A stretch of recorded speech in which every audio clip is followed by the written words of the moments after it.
Lateness is greatness, as the great Matisse has said before. Welcome, everybody, to the Casually Chelsea show. Welcome to Casually FC. I am accompanied by Real Chris, the Bridge 258, and Oliver.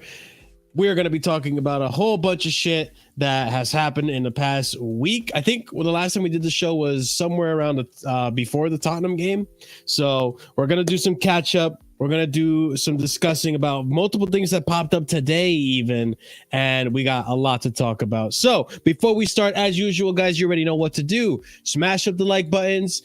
Subscribe if you're new to the channel. We're on our way to 3K. We're starting to break that subscriber rut, so keep on going, guys. I do urge you to subscribe. It does help out the channel tremendously, as well as liking the video, which if you're watching, hey, it's like wiping your feet at the door. A simple, nice, courteous thing to do for the stream and to show your support if you do like the content. Be sure to also hit the bell notification so you are notified whenever we do go live. There are links in the description to my link tree, Ahmed's channel that's trying to get to 1K, so show him some love as well.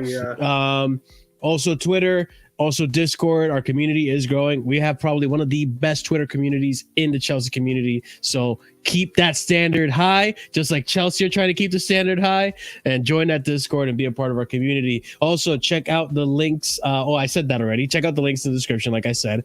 Comment down below. Let us know your favorite part of the show, what you think about the show, and I'll give you a little hint later on in the show to see who has watched this far ahead. Okay, we're gonna play that game again, so stay tuned, and we'll play that game.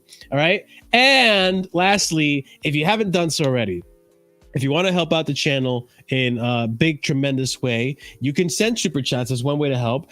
You can like the video. It's another way to help. Subscribing is another way to help. But if you want to go the extra mile, memberships are available. You can become a casual on this channel by becoming a member. 4 different tiers, 99p to start it off. You get some cool emojis, some awesome perks, some shout outs. You get it at the highest tier. You actually get an invitation. First come, first serve to the casually the call-in show, pretty much. So you get to start off with the panel, get to discuss uninterrupted, and hey, I think it's a good perk. There will be more perks to come as well. Maybe some watch along, maybe some reacts, and who knows. But be sure to be a part of the membership, as there are a lot of perks coming towards membership. So big up to everyone who is here. Again, apologies for the lateness. X is awesome. That's all I'll say. But let's start off the show with talking about our legend, Gianfranco Zola. Chelsea legend Gianfranco Zola has been inducted into the Italian Hall of Fame. Listen, I've not watched Gianfranco Zola in my time, but I've seen highlights. Okay, he was quite a bit before I started getting into Chelsea back in 2006, 2005 era, and I've seen some clips of him play. And this guy's a baller. This guy is, proper Chelsea. You know what I'm saying? This guy got the ball rolling. This guy, put Chelsea on the map. Well, maybe not. It was part of the reasons Chelsea was really, really on the map. One of the first best players for Chelsea, I want to say. One of the first legends. Let's say that. I could be wrong. Andrew's not here to correct me, and I'm going to exploit that, okay? No, but Gianfranco Zola... Yeah, he was there before Roman, yeah. Exactly. To us, yes. This guy was huge, man. So big up to him. Glad Italy acknowledged him and finally put him in the Hall of Fame. There's a bunch of Italians that go in that Hall of Fame, right? But hey, this had to be one of them. But guys, what do we think about Gianfranco Zola finally being in the Italian Hall of Fame? Yeah, like the comment says, why I didn't know that existed, to be honest, I'll be real. Yeah. It took him a while though. Maybe it's a new thing because he's 60 or something, so maybe it's a new thing, I don't know. But he definitely deserves it. He's an unreal player. I didn't really get to see him I didn't see him live anyway, I don't think. But yeah, an unreal player. I wish I get to see him in his prime or something. That's a real player. That is a player. I'm pretty sure one of his things he did say, why dribble past players when you can pass it? It's faster to pass it. He said stuff like that because it was obviously true. He's a brilliant player, brilliant playmaker, brilliant player on the ball, unreal on the ball. Actually, he's one of the most technical players probably been at the club as well. One of the most technical players with Eden Hazard. Yeah, unreal player. Nothing bad to say about that guy. Ahmed, you didn't know that individual countries have Hall of Fames? No, because like I don't think you don't do this in the UK where we put English Hall of Famers, for example. Yeah, I don't see it. You We sure? don't, it's not even in France we do that. Yeah, man. Like, because I know that there's not even. I don't know if you know this, bro. It's only like 2 years ago that the Premier League decided to do a Hall of Fame. Oh yeah. Oh yeah, that's true. And Frank Lampard was part of that, right? Lampard and Drogba. Terry. No, not yet. Terry's not inducted yet. Oh, Lampard, Terry's not. Drogba. Oh yeah, Terry, because of yeah. Lampard, Drogba, and Terry have been inducted by votes in it, so but not Yeah. them yet. So like that's what I'm saying to you. Like, you know, it's only recently that they've decided to start putting people into the I Hall think of Rio Fame. Ferdinand was in that lineup as well, right? Yeah, in the Drogba, yeah, him, Drogba, Lampard got inducted in the second year. What an era of Premier League, to be honest. So Somehow, was a good company era. got inducted. Some company got inducted in that group as well, which was kind of crazy. I'll be honest. really, yeah, he was pretty. He was like almost 5 to almost 10 years later than that group, at least in their prime and peak. Am I wrong? Not 10 years, maybe like 5-7 years. He came towards the end of their peak. Yeah, because that's when Man City got bought by Sheikh Mansour, and he came like maybe 2 or 3 years after that purchase. At least I think so. I could be wrong. I can just imagine peak Zola right now, like behind Jackson or something, man. Like just right behind him. I mean, we just saw Nathan. Zola recently. They did that. They had Yeah, that yeah. old. Oh what was yeah, it? he What was the still technical name great for as it? ever. Legends game. He was still great as ever. Oh, yeah, that I Legends think he's game like was 50. awesome. Is he like 50? What 5? I think he's his late 50s. Like he's probably closer to 60, but He might be. Yeah. not quite 60 yet. I don't think. Nah, I don't think he's at 60. Nah, Man I played wish really I watched well in it there. like live. He did play really well in that game too. I mean, Oliver, what did you have to add to the whole Zola getting inducted? Yeah, no, it's really, really good for him. Obviously, he deserves it. I know, obviously, we're going to talk about him as a Chelsea player, but at the end of the day, this is the Italian Hall of Fame, and you know he spent 14 years of his career playing in Italy, and you know it's obviously his work in Italy that got him the move to Chelsea in the first place. Where So did he come from, by the way? What club? we bought Yeah. we bought him from Parma. Parma. Oh, I thought he went to. I know Ah. he played for Napoli. Yeah, I know he played for Napoli. I've got his Wikipedia open. He went from Napoli to Parma and then Parma to Chelsea. Oh, okay. So, But yeah, he there you he go. won the Serie A in the 1989-1990 season with Napoli. So you know he's obviously got a league title under his belt, and yeah, he's just one of the most talented players you'll see in the last 30 years or so. So you know you got to give him credit somewhere, and you know I can't think of many others that deserve it. You know, like Chris said, with the tweet at the top there, it's like how has it taken this long? You know, he is a legend. So big up to him. Yep. Yeah, big up. I mean, Soon come Gallagher, man. Soon come Gallagher. Not saying that PFP. Oh my god, you just ruined it. You ruined it. let's I had to troll. bad juju. Let's keep moving. Let's talk about the next topic, and I think this will be a topic that I think will be entertaining. Let's just see what's gonna happen here. But let's talk about Jose Mourinho. A few things about Jose Mourinho to bring up. Okay, the first tweet that I have here is from Roma Press. Now take it with a grain of salt. This not. I don't necessarily know how reliable this source is. I don't think it is very reliable, but let's entertain it. Newcastle United monitor Jose Mourinho ahead of next season. I feel bad for oh my god, I'm drawing a blank on his name. Eddie Howe. I feel bad for Eddie Howe if this is true. I feel like he's being so hard done by if this is the case. Because, like, don't get me wrong. We all know Jose is probably like a really, really good fit for Newcastle if he were to go there. We're talking, ownership that seems to listen to the manager. We're talking money as well and expensive players. And they're already playing a system similar to what Jose would play. So they would probably be familiar with his style. They do play defensively. Like they're well organized and they counter attack well and they do attack well as well. It's something like that. But I wouldn't say it's the right move, like getting Jose and Eddie Howe out, because Eddie Howe is doing a pretty good job. But I wouldn't say it's like. That's what I mean. But I also wouldn't say end of the world for Eddie Howe, because like let's face it, we see Man United, we see like they're talking about out for Ten Hag, I honestly, if they got out Ten Hag and say this all happened, right? I don't think this all happens though.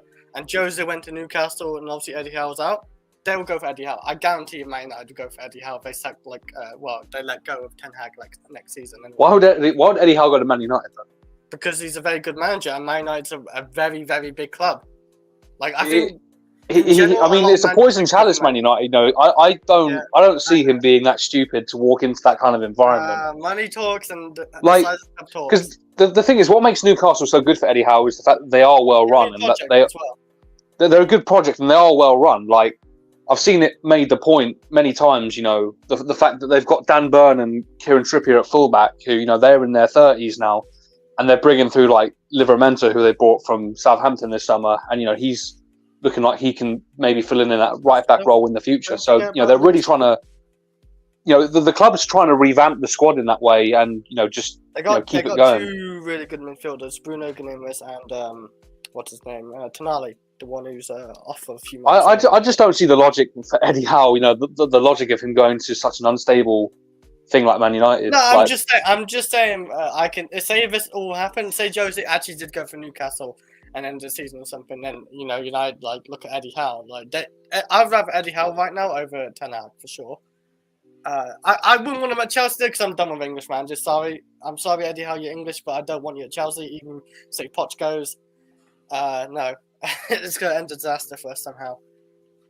But yeah, it is a bit harsh, but it's Jose Mourinho as well, Marshall as well. It's Jose. He's a big manager. I know, but I mean, I feel like Tottenham tried Jose, and the results weren't as great. Mind you, it is Tottenham. United also tried with Jose, did win him a trophy. Results weren't that great either. Hold on. Let me land before you get triggered, okay?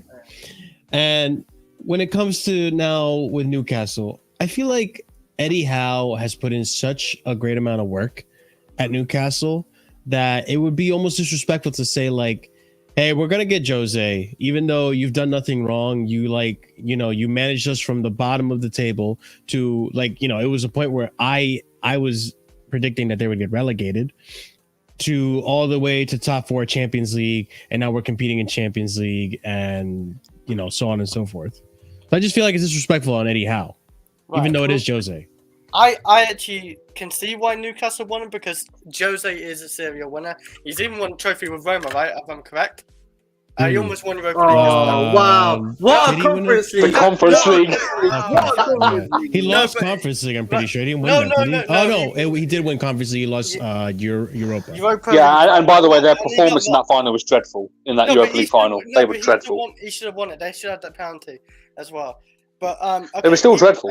Man United, yeah, he's the best manager since Ferguson to me. Still, as a manager who went to that club, he's won trophies. He's won Europa League and all that, and that's their biggest trophy since 2013. So whatever you want to make out of that. And the Tottenham one, he got robbed of a final. I think if he stuck around that, he could have won it. He is a serial winner. He is a serial winner when it comes to finals, especially. We all know Jose. He knows how to set up. Okay, he doesn't win every single final. Some things go wrong. I thought it went wrong, especially in the Europa League final for him. But I can understand why they would want Jose in a way. I don't think Jose's completely lost it, as people think. He's maybe not as good as he used to be. That's fine.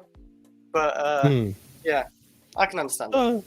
All right, so let's actually bring up more on Jose, because even if he were to stay at Roma, because we don't know, there's a lot of uncertainty as to whether he's going to stay at Roma or not.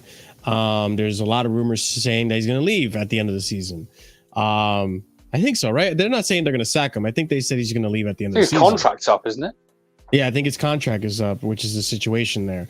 But if he were to stay, there's a transfer window coming in January, and he might want some players. And apparently, this is what I mean. I think this guy is our savior. He's just trying to help us out. I think he loves Chelsea. He's trying to do Chelsea as many favors as possible. And the next favor he's going to do is potentially, coming from Gazzetta dello Sport, Jose Mourinho wants to bring Malangsar and Trevor Chalobah to AS Roma in January. Listen, right now, with Chalobah, I have my doubts because we will go over Chalobah later on in the show, but I believe there is a tweet that I have that Chalobah apparently is out until February with injury. I want to take Malangsar. But if you want to take Malangsar, by all means. I don't know if Chalobah can pass a medical test right now. That's the issue. That guy is on a Go school ahead. bed on 120k a week at Chelsea doing. I don't know how we still have this guy. Yeah. I understand why he's on 120k a week, but I just didn't expect us to like not play him ever. Like Sterling, when he came to the club, he thought he's like a fullback. I'm pretty sure, as I remember, he didn't know where he played because he never plays. Like that guy's just living the life. Actually, he's living the life. 120k a week, doing absolutely nothing. I would love that life. Actually, that's great. All you have to do is train and kick a ball, train, have fun, and then you go back home and do whatever you want. Yes, please take Malang Sarr. Nothing on Malang Sarr as a player. He's just no use to us. Someone needs him. Pochettino forgot he was there. Yeah. Oh yeah. Pochettino didn't even know who he was. He said, "Who? Who's that guy?" Yeah. He's somewhere in the Mentioned background. Malang Sarr, and he's just like, Malang Sarr, what? Who's that guy? You know what, Poch? Fucking minerals, bruv. That's who Malang Sarr is. But hey, what do you guys think of the this? Do you think there's any backbone to this?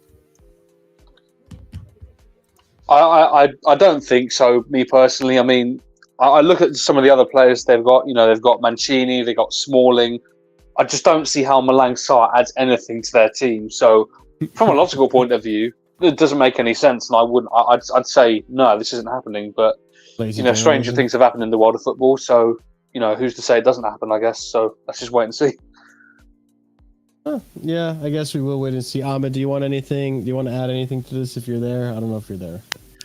Maybe I am. Maybe I'm not. You know what I mean? Okay, That's so you to apparently find you're out, not buddy. Yeah, man. No, but You think no. there's any backbone to that, man? Listen, man. Can you repeat the question for me if you don't mind? Malang Sarr and Trevor Chalobah to Roma. Malang Sarr, man. Listen, guys. Man, stop still this, playing stop. fucking the back rooms right now or whatever. No, listen. Older game, man. Listen. Older no, game. no, Thank no. you. No, I'm not playing anymore. So I just want to be honest, yeah, and I want us to be honest as like, Oh Jesus Christ! yeah, there is no way Malang Sarr is going to Roma. Let's just keep it real, man. Most likely. You know what I'm saying? Yeah, Well, man. And Chalobah is playing maybe apparently now. some He's fit. No, there was a tweet that came out earlier. I gotta find it, but he's out. He's been out. He's gonna be out till February. The hamstring injury is that bad, apparently. Oh jeez. But how do you go from he got a hamstring injury in training? Or no, How not do you even go in from training, a few- in the game. how do you go from a few months injured to 5 months? No, a few weeks injured to 5 months. Well, listen, our injury timeline has been all fucked up. Like we were expecting Nkunku, which we'll bring up. We were expecting Nkunku not to come back until January, and apparently he's gonna come back before the end of November. And same thing with Lavia. Lavia we were expecting back to December. He's gonna be ready for Newcastle as well. So I wouldn't be surprised if we got a diagnosis wrong on this one. And there's another player we will talk about as well that's making a comeback a lot sooner than all of us expected. But yeah, we'll discuss that when we get there. But you never know. It could be one of those, or it could he could, since he's been so. I feel like they would have brought it up along with the Carney stuff, but I feel like it was brought up that Chalobah did get re-injured in training or something. I don't remember. No, he did, but I'm talking is it this bad? 5 months from a few weeks. He ain't that injured, man. I just think basically what's happened is that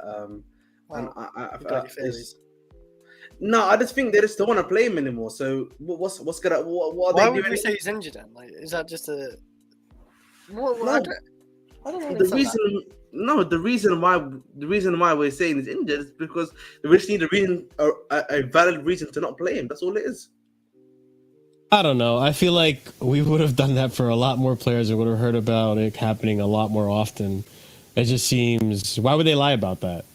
If they didn't want to play him, they didn't rate him. They would have just treated him like Malang Sarr. Same exact situation. Basically the same exact situation with Ian I Maatsen. mean, we haven't even heard a report on Malang Sarr yet. Nothing. Not from the club. I think they forgot about him. They probably forgot about him. I mean, I think, does he even train with the team? I don't even know. I don't know. He probably does. He's probably somewhere in the That's background right. making noise. Just Making noise. background noise. He's just there. He's training Just somewhere. Playing with the pots and pans or some shit. Yeah, he's just training with the cones somewhere in the cones. He's Malang setting the Sarr's doing cones his own down for thing. training. He's doing his own thing. He's dribbling around the cones. He's shooting some open nets because he's in the wrong pitch. Yeah. Well, we'll see what's happening with Malang Sarr. We'll see what happens with Trevor Chalobah. We already know that Trevor Chalobah is basically going to leave in January. I think January, based on recent news, is going to be mostly outgoings. But we shall see what happens when we get there. And hopefully I find that Trevor Chalobah tweet. I don't think I actually saved it. So I'll do some research while we're streaming. So let's go ahead and move on to the next topic. Wait, hold on. I just want to read Vic's comments here. By the way, if you are a member, you do get priorities in the comments section. We do read your comments before anyone else's. Roma are short of CBs. Yes, they will need another CB, but definitely not Sarr. Chalobah has thigh problems. Yeah. It's not making sense. Unless he has severe hamstring strain, no way thigh problems should keep him out for 6 months. It must have been both. It seems like it was both. Maybe he's just very unlucky. Unlucky player, man. Could be too, and you got to remember as well that Pochettino's training is really intense. Maybe it's something that a few of the players weren't used to, and now their bodies have to adapt. And now our players are finally coming back fit. That's what they all say, man. They all say always this, always that. But listen, man, we all know what the real deal is, man. It probably isn't that hard. Honestly, I'll be real, guys. It's not that hard. It's just that people just think that it is. Honestly, like, look, everyone's back now. Essentially, you know what I'm saying? Everyone's back now. Yeah, I'm just getting back now. Like in Cuckoo, yeah, man. The streets. Let's have it right. The streets are back now. Everyone's back now. You know what I'm saying, bro? The streets are back. No mercy to the family, man. The hoops. No mercy. Yeah, man. You know what it is for Ahmed. For Ahmed, just the news of an injury is too boring, so he's got to spice it up somehow. Ahmed's just basically running the Vitamins FC agenda right now. Who likes banging the match dry, bro? This man's. Burn. This is what he's doing. I do not like it. I like my liquor, I like my gravy, I like my mustard, and I love onions on it, bro, and salt and pepper and flavour. These guys serve up shit. They're serving up shit to Ahmed, so he's got to add his own flavor to it. Listen, guys, this might be a crazy hot take by yours truly, Mr. Abdi. But I don't like gravy, so that doesn't apply to me. You don't like gravy? Oh, wow. Shit! Hang on, I will just say one thing though about the. I will just say one thing quickly. I'll say one thing quickly about that whole thing, Ahmed, where you're like, this. You're basically implying that this Chalobah thing is a fabrication. The only question I have to that is that then why did we take him on pre-season tour? No, because remember, we know why we took on Tuesdays before. It's the Chelsea thing of like, listen, we need to show that these lads, they got to be hoops, you know what I mean? We left Ziyech at home, though. Listen, because Ziyech is... We left Lukaku at home. Again, Ziyech is washed, you know what I'm saying? I mean, how much more can you show of Ziyech for you to be like, you know what, man, that guy's, you know what I mean? He's got the sauce. He's got the minerals, you know what I'm saying? He's got the... 300k a week, bro. So, they got that. Yeah, exactly, man. So, I don't know, man, how much more you can show to the mandem to be like, they got everything. They got a bit of everything. So, hey, that's all I'm going to say on that one. So, speaking of fabrications, let's go on to the next topic. Let's start off with the first one, okay? Roman Abramovich is making headlines again. But the first story is a little bit of an appreciation on my behalf of Roman. All right, I just want to show how much I think of a badass this guy is. Okay, despite the bad shit he's done. All right, he has done bad shit. Shady stuff. Let's say. Whistle, I say. But I got to start off with this one. Roman Mafia. Okay, so John Obi Mikel spoke in a John Obi the Obi-Wan podcast, right? I believe that's the name of his podcast, and ended up. In reference to the whole Luis Diaz situation where his parents were kidnapped, which luckily now they found both the parents safe and sound, which is good to hear. Happy for him there. But he mentioned this. My dad got kidnapped while I was playing at the World Cup in 2018 in Russia. Chelsea were very supportive. I remember Roman Abramovich saying, "Do you want me to send people over? Because I know if I send people over, I can get your dad out." John Obi Mikel was like, How are you going to do this? He said, "Don't worry about that. Just let me. If you want that option, I can do it. I can relate to Luis Diaz and what he's going through." Bruh. Holy basically shit. You're basically saying, trust me, bro. Yeah. Listen. Roman, you know what? I gotta respect that. my guy, I gotta respect that. That's admirable shit. You know, when you got the plug like Roman, you guys gotta remember Roman's an oligarch. Okay, he was one of those Russian oligarchs. My dude has connections. Okay, my dude has money. How do you know he has connections? Again, you know, this is a lot of alleged stuff that we're hearing from you, my friend. Hey, listen. He's got you're an oligarch. You're in a position of power in the government. The only way you get up there is with connections. I'm just saying. That's American politics, English politics, Somalian politics, it's all the same. I mean, listen, Somalia is the vote for corruption. So. I don't know what that was. Yo. No, that's not alleged. That's not allegedly, mate. That's 100%. Allegedly. Come on, bro. Hey, turn off your camera if you're going to say that, bro. No, I can say that of chest because it's true. Yeah, it's actually fact. No. I'm being serious. Like, there was an actual statistic done, which was ranking countries, and we came number 1. So, hey ho. Oh my god, that's mad. But I'm just imagining, you know, this is awesome. I'm just imagining any other owner, man, like Man United owners, for example. Say some players say, "Hey, my parents are like kidnapped," you know. They say, ring them. So, well, man, we ain't fixed our toilets yet. You're on your own, like, you know, figure yourself out. Mm-hmm. Not like our great owner, but yeah, it's truly amazing that we got a great owner like that. Big up Alexis, by the way. Always showing support. Make sure you check out his channel if you haven't done so already. Which, by the way, what are you doing if you haven't checked out Alexis already? This guy's putting out content every day, and it's original content. So go ahead and check him out. Show him some love. I was just watching his video earlier today that he posted about. Wow, I have the worst memory. He was talking about, I think he was talking about Levi Kova, wasn't he? No, he was talking about, I don't remember. I'm sorry. I have terrible memory, Alexis. But I did watch your video today. And I smashed the like, okay? But yeah, check him out. And he's always here showing support. So big up to him.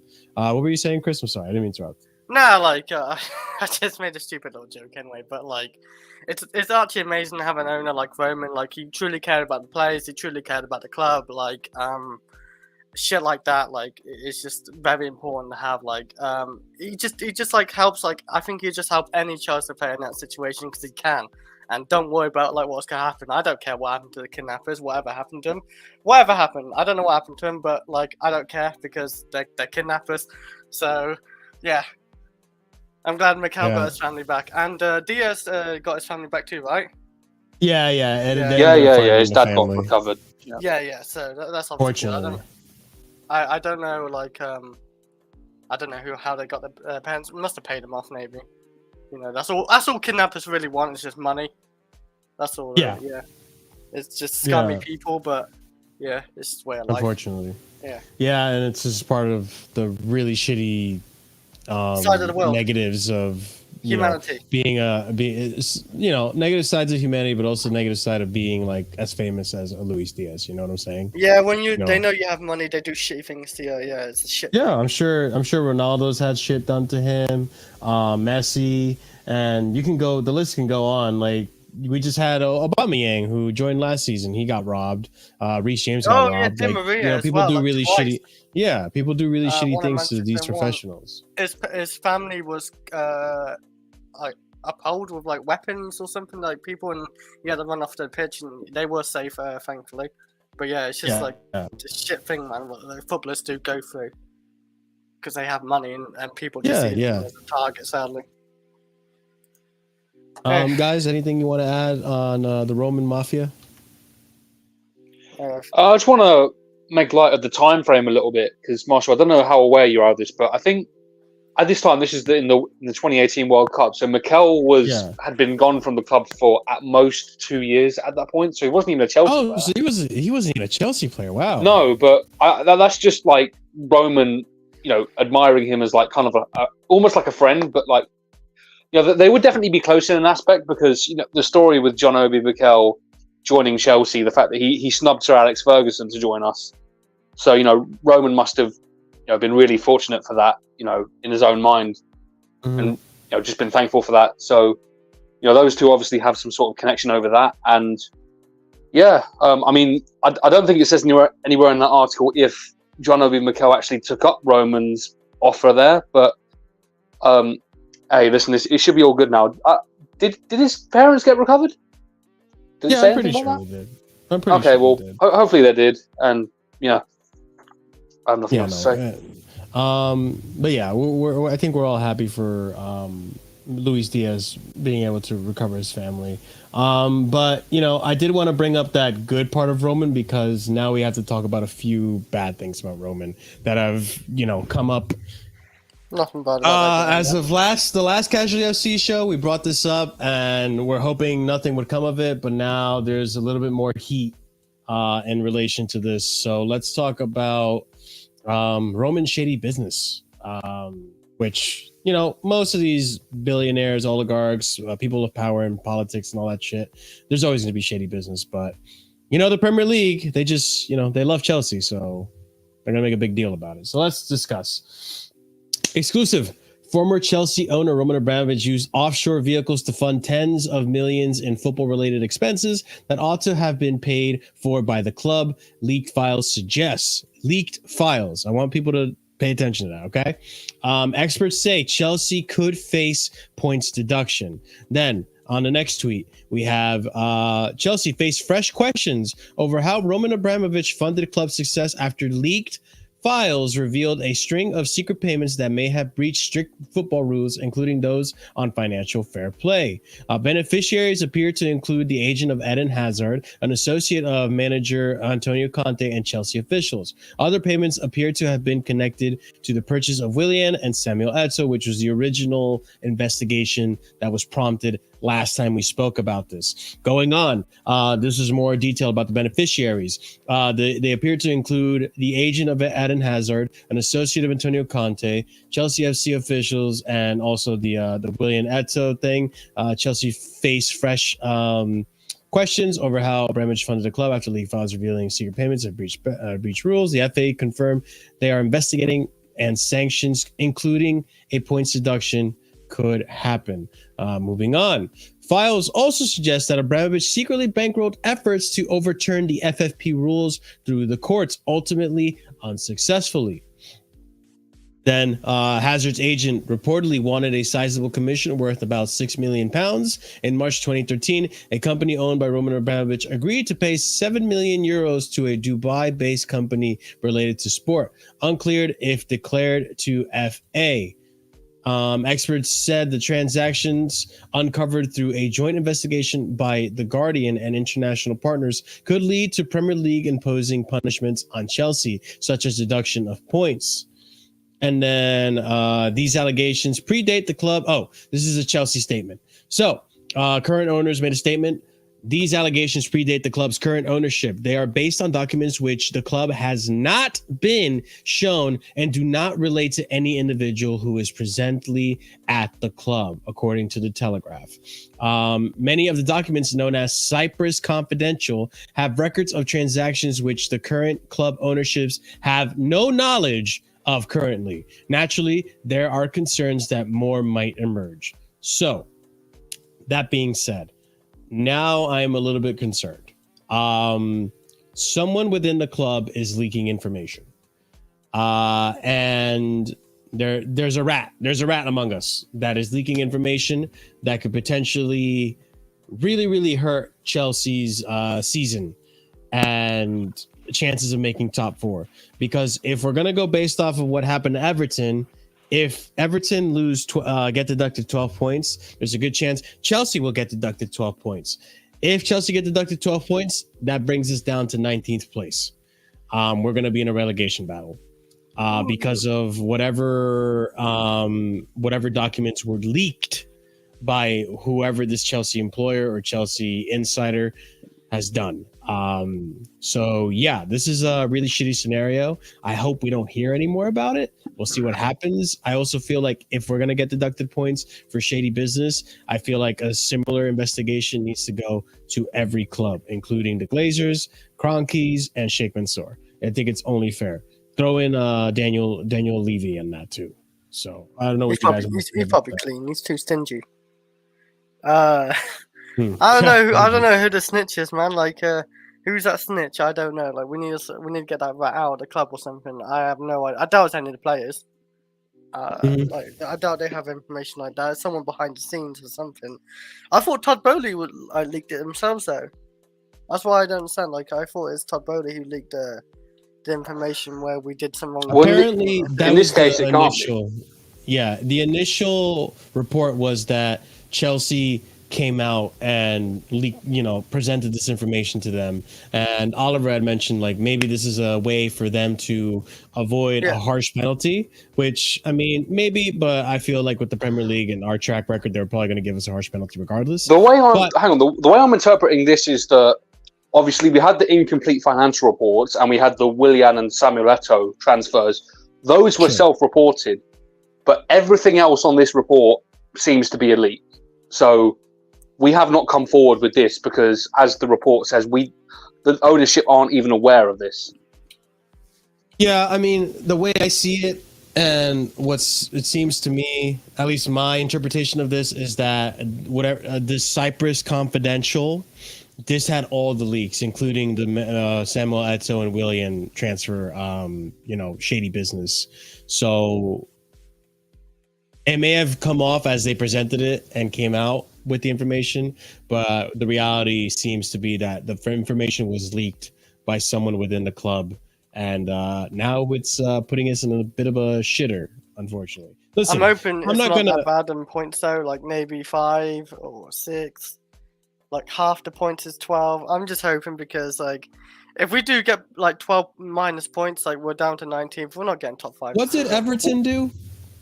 Well, they just breached FFP outright. But there was no hiding anything. They just breached it. Chris, let's be realistic. We're getting relegated. We not only, according to this statement, right? Real quick, Oliver, before you go. According to this statement, not only did we breach FFP or tried to breach FFP, we did shady business with agents. We did shady business with clubs. And apparently, sold like offshore vehicles and stuff. The other reason, I don't remember. And other Chelsea management. So there's more than just FFP shit. So if anything, I feel like we actually could get more than 12 points deducted, which would be insane. Well, let me just start by saying this. This isn't going to happen this season because this talk about Everton's FFP violation has been going on for at least, has been going on for like at least a year. Mm-hmm. And I'll be honest though, I'd rather it be this season. I would honestly rather it be this season because we'd be better next season, I think, as a team. No. What needs to happen is it's better for it to happen next season because what I'm saying we should do this season, we should get at least Europa League this season. If we get Europa League this season and get hit with a deduction next season, we still have a pathway into the Champions League. Right, I heard. I honestly, if we got Europa, I would rather a Champions League spot. But yeah, if we get Europa League, like there is definitely a good pathway to Champions League spot. Of course, I do hear that side, but I don't know because I feel like next season maybe we can. I don't know. Say we got a striker, right? Say we got Osimhen. I don't know if we'll get Osimhen if we don't have Champions League or any European football though. But then we got a keeper, like a better keeper than Sanchez. Because no offense to Sanchez, I don't think he's perfect, but he's a great backup. I would say if he is, if he stays. So yeah, like I don't know. I'd rather it to be this season, depending on how many points it is. If it's like 20 plus, then maybe I want it next season because we'll be better and there would be no chance of relegation still probably. But yeah, your theory does have a good appealing side to it, Oliver. Though I would say. The thing is, Man City, we're going to see those charges come unravel probably like 5 years maybe or so, like a little bit less maybe because there's so many charges they have to do all of them maybe and see how many they're guilty of. Like they're definitely guilty of a fair few charges. There's no way they're innocent of all 115 charges. There's no way.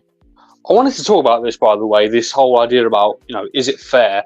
And Marshall said it, if we are to be investigated, then all of the other clubs should also be investigated. But this is the problem.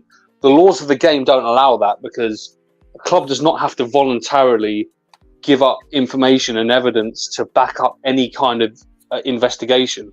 That's why there's been calls for a football regulator in England who can ask for this kind of information. We do need that in a way. We do, because the football regulator will be able to ask for information and they would be required to give it. And that's why you don't see other clubs getting investigated because they don't have to come forward and self-report or they don't have to give information when they're asked for it. And I've heard it said many times, and it is true, there are probably shady business done by every single owner in the Premier League. Mm-hmm. There's no doubt about that, billionaires never become billionaires through clean means. But at the end of the day, just because those guys aren't being investigated doesn't mean that we shouldn't be punished if we are guilty. That's one thing I just want to make clear. Just because other clubs aren't being investigated and found for it doesn't mean that we aren't in the wrong. Yeah. So, I mean, Ahmed, are you there, or are you still doing what you got to do? He's charging his car. Forever to charge his car. But I think the only other thing to this, and I've been seeing a few people on Twitter getting confused about it. So if anyone watching the video right now falls under that, then I just want to make this clear. It doesn't matter that Roman Abramovich isn't our owner right now, because the laws of the game and the regulations look at Chelsea as the entity Chelsea, not as an owned asset of a consortium or an oligarch or whoever it may be.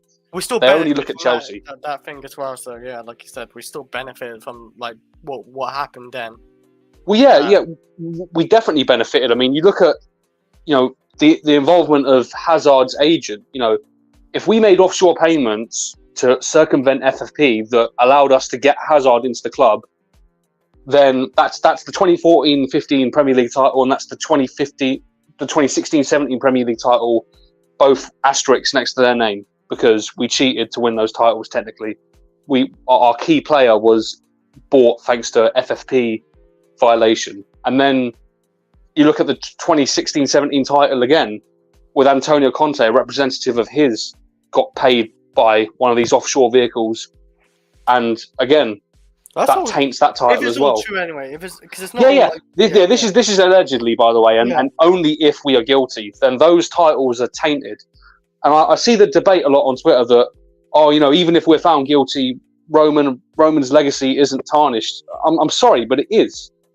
It is, because those titles that we won, based on those players that we bought and those managers that we got, now have an asterisk next to their name because we cheated to get them at the end of the day. So you can argue it all you want, but that's just what it is at the end of the day. We broke the rules to win titles if we are guilty. And that's the long and short of it, really. I pray to God we're not guilty of all that. I do too. I really do, because I mean, listen, there is going to be shady business at Chelsea, obviously. And by the way, before anyone comes out and says, you hate Roman and all that, by the way, I will hold the same energy for Pep Guardiola I will hold the same energy for Pep Guardiola and Sheikh Mansour if Manchester City are found guilty of their charges. Pep Guardiola's Premier League legacy will now have an asterisk next to it if they are guilty too. So this isn't a hate campaign against Roman. This is just being objective. I don't think it's fully on the players go to the club though, or the manager, because they surely don't know like all the information behind the scenes and how it's done and all that. Like when Eden Hazard came in, I'm sure he didn't know what's happening.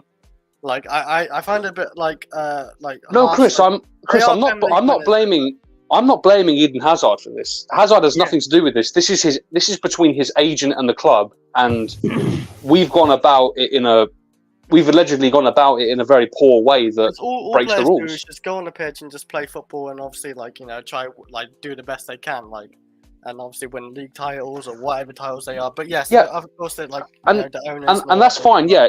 Those players did go on the pitch and that they were independent of this. But what I'm trying to say is, you look at that thing where we've allegedly paid the agent via an offshore company. What if we didn't pay the agent because we were like, we're going to stick to FFP here, and we don't have the funds within the club to do that, or we don't have the allowance to do that? What if we didn't pay that agent? The story was how we basically got Eden Hazard is because we brought in his brother and his cousin maybe as well as like a youth project, just to convince. It might be part of it, but I remember that going down, and that was like his family coming over, just insurance, they'd be looked after, and be equipped to be better players as well, in the future. It basically gives them that assurance, because working with Chelsea's youth project is a very good project. So I feel like that convinced him and his agent. I thought. Well, let me use a better example then, because I've done a little listening to some of these details elsewhere, and I believe with the representative of Antonio Conte, he received that offshore money just before Antonio Conte was announced as the manager of the club. So you could make a case that if we are guilty of this, then us cheating FFP led to us getting Antonio Conte, which led to us winning a Premier League title. And that title then becomes tainted. I'm sorry. I see some United fan just ranting about his issues about Man United. You scammed us of Mason Mount. Too bad, man. Like You purchased him. you guys wanted Mason Mount. Well, I'm sure every United fan didn't want Mason Mount, but your club wanted Mason Mount. Your manager wanted Mason Mount. Your manager wanted Mason Mount. You love that manager, and maybe not this season, but you definitely loved that manager last season. All right. You should have got Gallagher, if anything. Gallagher would have been a better player for you guys. I'll be real. I don't think so, actually. But hey, so what have I missed, guys? My apologies. Bring it back to the topic, Chris. We're just talking about the Roman Abramovich I just stuff. Saw United fan crying about his problems. That's fine. What are you going to say, Chris? And then Ahmed will pick up on it. No, like, well, I've already said basically, like, I don't think it's fair, like, on the players, of course, but, like, I hope it's just not true, honestly, at this point. Like, I just hope it's not true because, like you said, it has tarnished Roman Abramovich. I love Roman Abramovich because he is our best ever owner, but, like, he may have fucked up basically in Chelsea in the future. Maybe he didn't think he'd get caught, but yeah, it's just the situation's a bit fucked for us Chelsea fans and the players as well. Even the players who just even Todd Bowley. Todd Bowley's been put in a situation where it's just not his fault either. Ahmed, you got it. Listen, man, it's not looking good, bro. I'll be real to you. A lot of people are, they don't think it's not. They may think it's looking good, but it's not. It's really not looking good, bro. I'll be real, guys. Like, I don't know if you've seen like some of the stuff they're saying about the situation, but it's not ideal to say the least. If we're gonna admit anything in regards to the situation that is occurring right now. So I mean, the fucked up part is that it was leaked. So the Chelsea owners didn't necessarily. Well, Oliver thinks possibly it's that they came out with the Eto'o stuff first, and then after deep investigation, and a leak comes out, and the rest of it just spilled out. So. That was what the report said. The Willian and Eto'o thing. That independent report said that we submitted that as a self-report, and similarly with the financial records, but. This is using different language. That's the only point I'm trying to make. This is saying leaked, whereas the other ones are saying self-reported. So I think what's happened essentially is that the club have initially reported some stuff. Because they've initially still reported some stuff, is then basically you have to give up everything from that previous decade. Because I think that's how long FFP usually lasts in the UEFA for. I think it's like a decade. Because that's why UEFA can't charge, for example, the Man City because of their charges, right? Because they found those charges, but because they're out of their arbitration of time, which is I think a decade for them. Yeah, the evidence is data locked or time barred or whatever. Exactly. Whereas I think with the Premier League, you've got like the Premier League doesn't have that, so they've got like an unlimited amount of time to do what they want to do. So in regards to so again, I think the stuff with Christensen and Eto'o initially got leaked. You mean Willian and Eto'o, and then Christensen as well. Willian as well, and Christensen. So those three, they were self-reported. But probably what's happened is as the FPL have looked forward into it, because I was reading about this, they called, I think the papers, if I'm not mistaken, the beginning, something beginning of C. And let me just bring that name up for you while you guys wait. It'll be 1 hot minute. Called the Cyprus Confidential. That's what they call in the newspaper. Yep. Right, so those have been released, and now they're seeing stuff like Hazard, where apparently the Abramovich paid like 6-7 million, but was not including the transfer to the agent in order for the agent essentially to get Hazard to come to the club. So that is what's being looking at. It's not the actual transfers that are being looking at per se. It is the stuff that's surrounding the transfers. So the payments to the agents, the payments to the club under the via different companies essentially, which are like essentially called bribery. That's what's actually taking place here, and the problem, obviously, with that is that that's not included with the transfer thing unless you state it yourself. And listen, let's not get it twisted. In regards to the repercussions, if there are quite a few, I do believe you will get the point deduction. I'm afraid, guys. Whether it would be as severe as 12 points, I don't think so. It will probably be like a 3 to 4 point deduction. I don't think they'll give us a 12-point deduction simply because of the fact that we've done a self-report already. We've handed over the materials, of course, and because of the fact, we aren't breaching the money thing by the level of which has happened currently at Everton, but they're set to lose 12 points, guys. That means they're gonna have 2 points essentially in the league.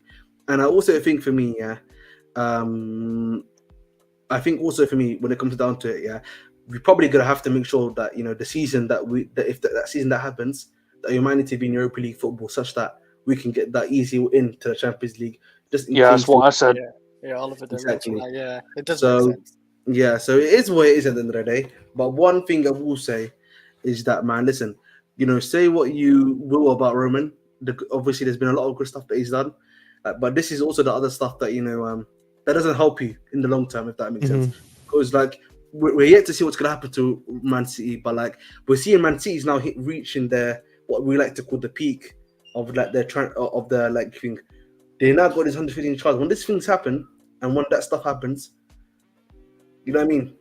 That begins. So that's the worry you got to have as if you're Chelsea. You don't want to end up in a similar situation where that is the case. I'm afraid.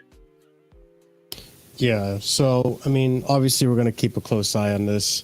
Hopefully, like Chris was saying. I don't think it'll be the season though, guys. By the way, I don't. I was saying, Ahmed, because the Everton one, that discussion's been going on for at least a year.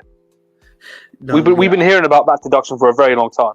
It's been happening for longer. It's been happening for 3 years. Yeah, but I'm talking about I've been hearing the discussions in the news of them getting the points deduction. This has been going on for a while. Oh yeah. On TalkSport, they've been talking about it. I listen to TalkSport here and then. They've been talking about that for at least a year now. Fair enough. So but the thing with, but I don't talk sport. I don't talk. Obviously, he still talk about, but I think that investigation though has been happening for 3 years. So it is. So it is what it is. But at the end of the day, guys, I don't think it's going to be this season which it will affect us. It'll probably be maybe either next season or the season after. So, and of course, you never know, man. If it is 12 points, bro, we'll get the 40 points for sure. I hope so. You know what I'm saying? We'll get the points for what, sorry? We'll get relegated. Oh no, we won't get relegated. We'll be mid-table again. Go Chelsea. Well, we'll have to see. But let's go ahead and move on to the next topic and welcome in Scott, who just joined us. So let's hope for the best of that investigation and hopefully nothing comes out of it. And if something does come out of it, it'll be a while and we'll be well established in Champions League and won't have to worry too much about finances and not so much finances, but points. So let's see what happens. But let's move on to the next topic that I wanted to bring up with you guys. And it's we got to talk about the truth behind why Emma Hayes has left Chelsea Football Club. Now, to give some context, there's a lot of criticism that has been falling on Paul Winstanley stemming from this right here. So Paul Winstanley is facing questions from Chelsea's owners following Emma Hayes' announcement that she is leaving. Winstanley had been tasked with agreeing a new contract with Hayes at the start of the season. Matt Hughes is from Daily Mail. Okay, so this is from the Daily Mail. So, continuing on. Emma Hayes is understood to have indicated a desire to stay at Chelsea for the rest of her career during initial talks with the club, but the negotiations were placed on hold due to Paul Winstanley focusing on other issues. That is the initial story. And as you know, if I scroll down here, you guys already know you're gonna see. Sack him now, get him out. You already know the Paul Winstanley out brigade comes out in sure strength. Get him out. What is he doing? The women's team needs no disturbing, but help build up. Okay, whatever. I don't really care because these guys are all idiots. Listen, man, okay, they all run agendas. We're Stanley out, man. Okay, you need to be quiet. Anyways, it's all agendas, all stupidity, okay? Because later on, we get more credible sources and more research that shows the reality of it. But before I show you that, this is also another thing that was put into the limelight, which is Sam Kerr and Fran Kirby, good players for the team, as well as Anne Katzenberger and Mielde, are out of contract next summer. They may not sign new deals at Chelsea now that Emma Hayes is leaving. Let's see what happens. Again, Emma Hayes is leaving at the end of the season. Nazar Cancella comes out and reports this. Emma Hayes confirms family reasons are at the heart of why she will leave. She will be involved in the succession planning. She said, I want to maintain some professionalism. I've got a team to focus on and games to win. I understand Chelsea. I know Chelsea, this is my club and will always be my club. For now, the focus is always on the game. We've had an unbelievable training session. Chelsea offered to quadruple Emma Hayes' salary over the summer. Family reasons part motivated her decision to leave the club. CFC really tried to keep her, but appreciate her situation. If you guys don't know, she's got a 5-year-old kid. I believe maybe another one as well that's younger. I could be wrong about that, but I know at least she has a 5-year-old that she wants to be a part of her their life. Emma Hayes on her decision to leave Chelsea. I've never been in on sport. I have never been in on sports day. I've never been to pick up my son after school. I've never been able to take him to an after school club. I want to do that. I do 4 hours driving every day for the last 12 years. So, this is Emma. She did an interview. It's a pretty long one. So if you want to watch it, just go ahead and, go on Chelsea FC Women's Twitter and you'll see it where she goes into more detail. And you could tell it's genuine. She wants to see a kid. She wants to be a part of the kid's life. Obviously, being the Chelsea manager, you have a whole season. You have to be there every day, every week, 4-hour drive commute just to the job, and she's been here for what, 12 years? 12 years, I'm pretty sure. A very long time. Yep. It's been a very long time. She has a kid now, and with the national duty, international duty is once every other month. So, there's less of a commitment. She has to plan for 2 or 3 games ahead of time, and she has more time to spend time with her kids, which plus you get those honestly, big breaks when they don't do international as well. Big breaks. It's not as stressful of a situation. Yeah. She can be more involved with her family. Anyone who can make any sense of it, anyone who isn't trying to run an agenda, anyone of these accounts, who's a sensible person can understand. Don't do that. Oh, yeah. Of course, you have Chelsea accounts spreading all these rumors saying, of course, she's going to say that for PR and all this bullshit. Never. Okay, so you're calling Emma Hayes a liar then. Cool. If that's how you want to talk about your manager, if that's how you want to see them, then by all means, go ahead and say that. Let's see how decent of a Chelsea fan you are when you come out and say shit like that. Okay? To me, you're not a Chelsea fan at that point. You're a disgraceful Chelsea fan. But let's continue, okay? Emma Hayes, I feel like I'm abandoning my family. I'm sorry for the shock last week because I am one of you. I want to make sure the club maintains its position. I'm a custodian of Chelsea and wore the badge with honor and pride. I hope I have done the fans proud. And again, she's staying until the end of the season. So we got to have another season of Emma Hayes. And I hope when she leaves and departs, we've won the Champions League under the women's team, which is the only trophy we're missing. And we win more trophies on top of that. And I hope we give her a grandiose goodbye. But ladies and gents of the panel, I guess we'll start with Scott because you just tuned in, Scott. Your thoughts overall on this, and I guess how the Chelsea fan base seemed to have it all out for Paul Winstanley no matter what. This is why I said I'd wait with the whole thing. Like, when the initial news came out, I wasn't happy about it, but I was like, I'll wait until we get more information for this reason. I mean, Paul Winstanley has made some errors since he's been at the football club in his short time at the football club. No one's saying he hasn't, but this is not one of them. And yeah, I wish her all the power in the future. Obviously, she's going to one of the best women's international teams in the world. So it's not even like she's, taking a step back in terms of the quality that she's going to. She's obviously going to do probably really well there. What I'm saying, probably she's going to do really well there. And yeah, more power to her. She gets to spend time with family, and especially those early years with your children. Those are like the precious years. So I have full respect for her. I don't blame her for doing this. It might suck in terms of the football aspect of it for Chelsea's women going forward. But hey, it is what it is. Yeah. Anyone else want to, add their 2 cents in the situation? Nothing much, man. So I don't like to watch them from time to time. Maybe when the UCL matches are available for free in the international break. But hey, man, wish her nothing but the best, man. She's done a great service for the club, particularly the women's team. Shout out to her, innit? Sorry, Chris. All I got to say about this really is that you can tell when it's agenda when we're starting to look at the Daily Mail of all publications and not take it with a pinch of salt. Seriously. Are you kidding me? And it's not only that it's the Daily Mail and that they're not reliable on Chelsea. They've never reported on the Chelsea women's team either. So what are we doing here? It's clear as day. If you were one of those people in the replies there saying Winstanley out, then we know your game. Just come out and admit it. You don't like the guy, and that's okay. Whatever, we move. But just don't try and hide behind this. And Chris, before you go, I'll be the guy that with the balls to say, listen, if you're not even going to give management or these players a season to prove themselves, if you're going to just come out with an agenda from the get-go and you're going to try to push that agenda no matter what, to the point where you have to really, really dig deep for anything that proves your agenda, like the Mirror or the Sun or Daily Mail, then just admit it. You're not a true Chelsea fan. You just want to be right about stuff. Okay. You want to be right about stuff. No. I'm being honest because I'm so sick and tired of this bullshit. Like, listen, if you're a Chelsea fan, you're going to back... You're going to... Listen, when Frank Lampard was the manager here, okay? First season.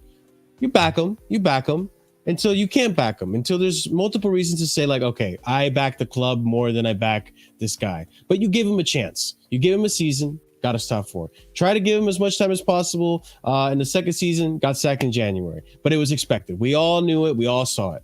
Second season, we knew we weren't going to do well with Frank Lampard, but we were like, okay, well, let's hope for the best and let's see if we can recover the season. You weren't saying Frank Lampard out, get him out. Some of us were actually, to be fair, because he shouldn't have been. You should have gotten Poch then, right? But at the same time, like, you want your team to win. It's almost like these people that have this agenda want their agenda to be right. They want Chelsea to suffer. They want Chelsea to, have sanctions against them. They want Chelsea to get points deducted. They want Chelsea to get rid of Emma Hayes and have it be Paul Winstanley's fault. Like, you want the bad things to happen. At that point, I can't call you like a decent Chelsea fan. You're just a fake Chelsea fan. You're worried more about your agenda than you are about Chelsea as a club. And then, I don't know. Chris, you wanted to add something to that? You guys said a lot of it, like, bang on. Like, it's just for a family. It's understandable. I think those American players are gonna have to work very hard under her. They're in for something different. Like, Chelsea being up top. Chelsea Football Club, like, she's won the league like 4 times in a row now. Like, if I'm correct, I'm just because I've seen that before. I'm pretty sure it's like 4 times in a row. Like, she's won the league. She got Champions League final. I don't think she's won the Champions League with Chelsea actually, or she has. No. I don't know. No, but she has won the league a fair few times, and she's one hell of a manager for sure. I was debating to think, like, I obviously never seen a female manager manage a men's team, but thinking why not give her a crack at the job at Chelsea, because she seems like a great manager. But wish her the best of luck at America, and she deserves the time off as well, because she has a family as well to look after, and be there for their like lives, like when they're young and all that. You only get to do it once, so yeah. You like that? I'm into, like, felt like you're trying to fight someone then. No fighting. Come on, man, chill out. Am I getting called out right now? Do you have an agenda with Stanley and the owner? I don't know, man. Have I ever said agenda for stuff for them? Maybe Sterling, but I'm not sure about the ownership. Wait. Well, at least with Sterling, he's had a season at Chelsea. If you don't want Sterling after a season, that's justifiable. I can understand that. You just don't like the player, whatever. No, but even when he's having a good game, Stanley hasn't even had a year at the job, and people already wanted him out. So it's like let the players play, let them develop. We're already seeing the fruits of the labor, right? We're already seeing what Cole Palmer's doing. Even though I think Cole Palmer was more of a Joe Shields signing, but I think it was a Winstanley signing too. They all work together. They would have collaborated, yeah. Yeah, they would have collaborated anyways. Enzo, yeah, maybe. But Enzo right now falling under a little bit of scrutiny. I understand why. I think it's unreasonable because he's a number 8. But I think he's coming good. Casano's been pretty good. Like these signings, a lot of these signings, by Shady, like a lot of these signings have been good signings under Paul Winstanley. So it's just one of those things. Like, be patient, guys. Like, Chelsea fans need to know patience. Get your zen together. You know what I mean? Like, just come on. Let's have it right. Figure it out. I don't think she's on much more money. No. I need to. JK, I don't have any agenda against these man. I don't know what you're hearing. I don't know what you're listening to. I don't know how much more clear I can make it for you. So if that's a you problem, that's a you problem, mate, not a me problem. So thank you. Yeah, and I by the way, I don't think she's on much more money at America if she is, because like. It's international. It's international normally higher money in club football. I mean, I'll say it's international. The US has a lot of money too, Chris. I know they have money, but like in football though, how much they get like out of it though? How much money? Like, it's still business, Marshall. Like, how much money? You does never know, the man. US These guys are a bit women have? brokies, man. Yeah, a few I brokies. guarantee you the men still get more money because it's the men's, like, obviously. Maybe, more but people also watch men. like I understand where you're coming from, but also this is the women's national team. Like Yeah, they've it's a very won good 2 national- World Cups. Yeah. As far as I'm aware, they've won 2 World Cups. Like it's the best football that is coming out of the United States. Just for on the women's. So she, based on reports I just read, she's getting 1.6 million a year from dollars. That is, but the guy who she's replacing made 27% of what the men's coach for the US makes. Because it's just So men's I football, would- though. Like, because there's more people watching men's That's football. You know legit. that. Like, what's she on at Chelsea? Hang on, let me see if I can find out what she's on at Chelsea. Because again, if you believe the report that came out, which I have no reason not to, Yeah. her wages were going to be quadrupled. Yeah, that's insane. If it's a decent amount. Yeah, I mean, depends on what the initial amount is. Scott's going to find for us if he can. But regardless, Hey, get that back yeah, anyway. I think. I don't mind. Listen, either way, I listen.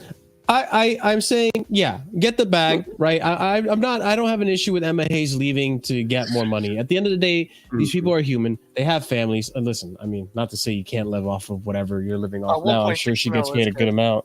Yeah, like don't get me wrong, but like. Regardless, like if there's more money in it, there's more time. Like you will find like some of you who are working, right? You will find another opportunity for another job that'll give you better hours, better wage. Like so, it's like, what did you find, Scott? She's. Well, hang on a second. Oh, flabbergasted right now. By the way, ladies and gents, let me find what let me just read if what I said is correct. According to Forbes, okay, she's going to be making the same money as what Greg Berhalter currently makes. Oh, wow! I don't know what Greg Berhalter makes, but it's definitely not a joke of money. No, Emma Hayes probably deserves it. So what's reportedly, what is being offered to her, the 1.6 mil, that is the same as. So in the financial filings by the USSF in 2022, that's the same amount that Greg Berhalter was earning. So she's earning the same amount as what Greg Berhalter at least was earning when he was US manager before. I don't know about now. I don't know if he's come back on the same terms or not. But yeah. And like, the thing is, right, with the money, is even though she's getting a lot of money, yes. Number one, that's because, as Marshall said, like the US can afford to pay her that. But also, this is arguably the best women's manager in world football. Like, so as the US, you just come off a time where you had a horrible from World Cup my limited knowledge of women's football. They had a horrible run in the World Cup. I think they haven't had the best run recently. I don't think. So you want to get back to the top of winning shit and being the dominant force in world football. How do you do that? By getting the best women's coach. And how do you do that in terms of how's an easy way to do that is offer her the same amount of money as the men's team coach is earning. And like, I'm sure obviously money, it helps, but I guarantee that's not the initial factor of why she's going there. Like, if it's an international. I'm just going to really quickly look at this. Yeah, and like you said, Scott, like it's less stress. There's more time to spend with kids, which it seems like she's really, listen, a bond between a mother and their child is totally different than a father and their child. I mean, obviously both are important, but regardless, it's still, different. It's a much bigger level. Looking into this right now, the women won the World Cup before this previous one, and they were eliminated against Sweden on penalties in the round of 16. So going from winning the World Cup, I think they won the World Cup, right? Am I not mistaken? I'm pretty sure they won the World Cup. No idea. Pretty sure, because then Megan Rapinoe made her like whole, spiel. Her whole, they won. Let me see. Best Superior Coverage, World Cup Championship, Gold Cup. Guys, I'm sorry, I'm doing this on the spot, and I suck at this. I'm pretty sure they won the last World You Cup. can tell. Yes, thanks. You're awesome. I appreciate you. See, But man. yeah, pretty sure they won the World Cup last run, and then the run before that, I think it was France that won it. So I think that's where I'm getting it mixed up. But yeah, they won the World Cup, and then to be champions of the World Cup and get eliminated in the round of 16 is not a good look. 1 second. She has been at Chelsea longer than Ahmed has had the sparkly whites. Mate, this is real, you know. I take good care of my health. But you know what I mean? Health is wealth, man. You know what I'm saying? Get your money out, man. Don't get your funny out. You know what I'm saying? Make sure you look after yourself and you can get a good team like me. Yeah, holy shit. Yeah, I'm looking at it right now. So the women's, holy shit.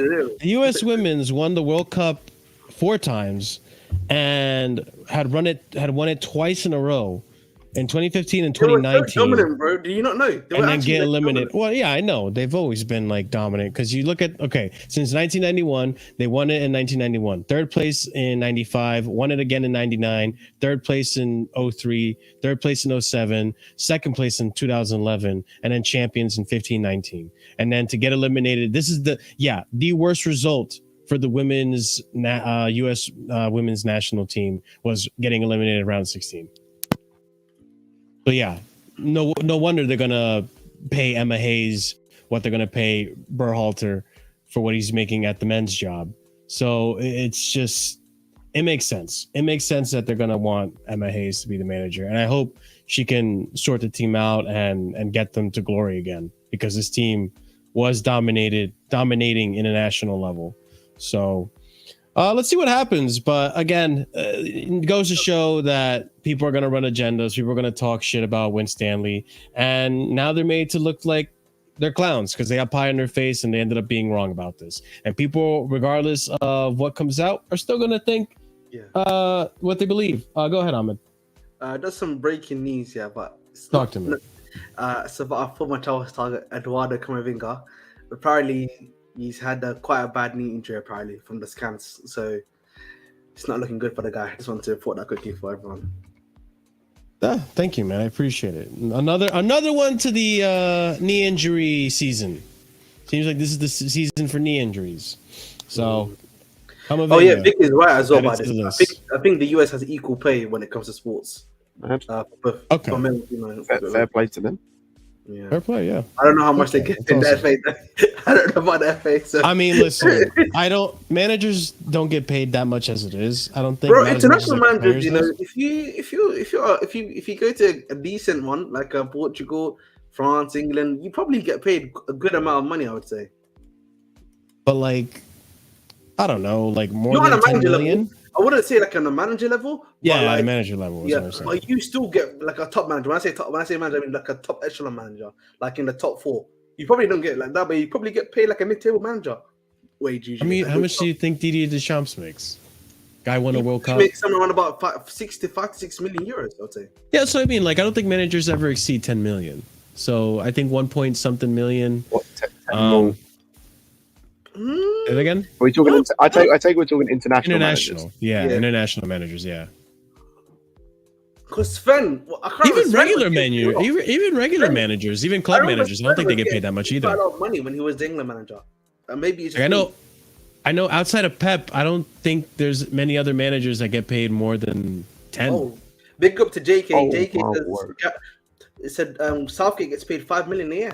Yeah, Wow, I take it back. I literally just found a website. Gareth Southgate in the 2022 World Cup was the 2nd best paid manager. I take it back on Malang Sarr. I thought he was living the life. Nah, because he was making 120k a week doing nothing. Southgate is making 5 million a year doing absolutely nothing, being just winging it. He's just winging it at England. What was hang on, was it? There was something. The 1.6 is it the 1.6 a year that was in dollars? Was it 1.3 conversion? Was that euros or pounds? I would say I don't know. Probably dollars, no? But actually, no. Based on what I'm seeing, never mind. So Emma Hayes This is based on the previous World Cup, the Men's World Cup. There were 32 countries there. Just take a guess how many managers you think are going to be better paid than Emma Hayes is currently going to be getting paid at the US out of 32. 15. Less. 20-something? Oh. Oh, Jesus. 8. Slightly more. 9. Slightly more. 10. Yeah. Got it. 10 million a year? No. There are of the 32 managers at the previous Men's World Cup. Yeah. 10 of them are going to be better paid or are better paid than Emma Hayes. Jeez Louise, man. Not very many. That must be earning, bro. She's going to be earning more than Luis Enrique was. Oh my God! What? Wow. I take it back. Like how much? Hey, Spain, bro. I know you're broke as shit. Fix up, man. Fix up. Jesus Christ. Yeah, that's what I'm saying. The managers don't make much money. The Croatian manager is literally earning like 3 times like less. Jesus, these numbers are insane. To be fair, like, I can't lie to you, man. The Croatian into a rabbit hole of, like, I mean, I I don't know if they like, get that much money. I'm down a big old rabbit hole. Yeah, you found a huge rabbit hole. All right, let's try to escape the rabbit hole on the next topic. Poch. We got a few things to talk about with Poch. So, how much? How much is Poch making? Yeah, that's a good question. So let's discuss Poch a little bit. So there's been some comments that Poch has made. Some good things to hear, and then some news about what's going to happen in the transfer window with Poch that maybe not so good news. So let's go ahead and start off with this first Instagram post. Pochettino posted on IG, "We want to build something special. This is exactly what we want." Okay, let me just read it myself here.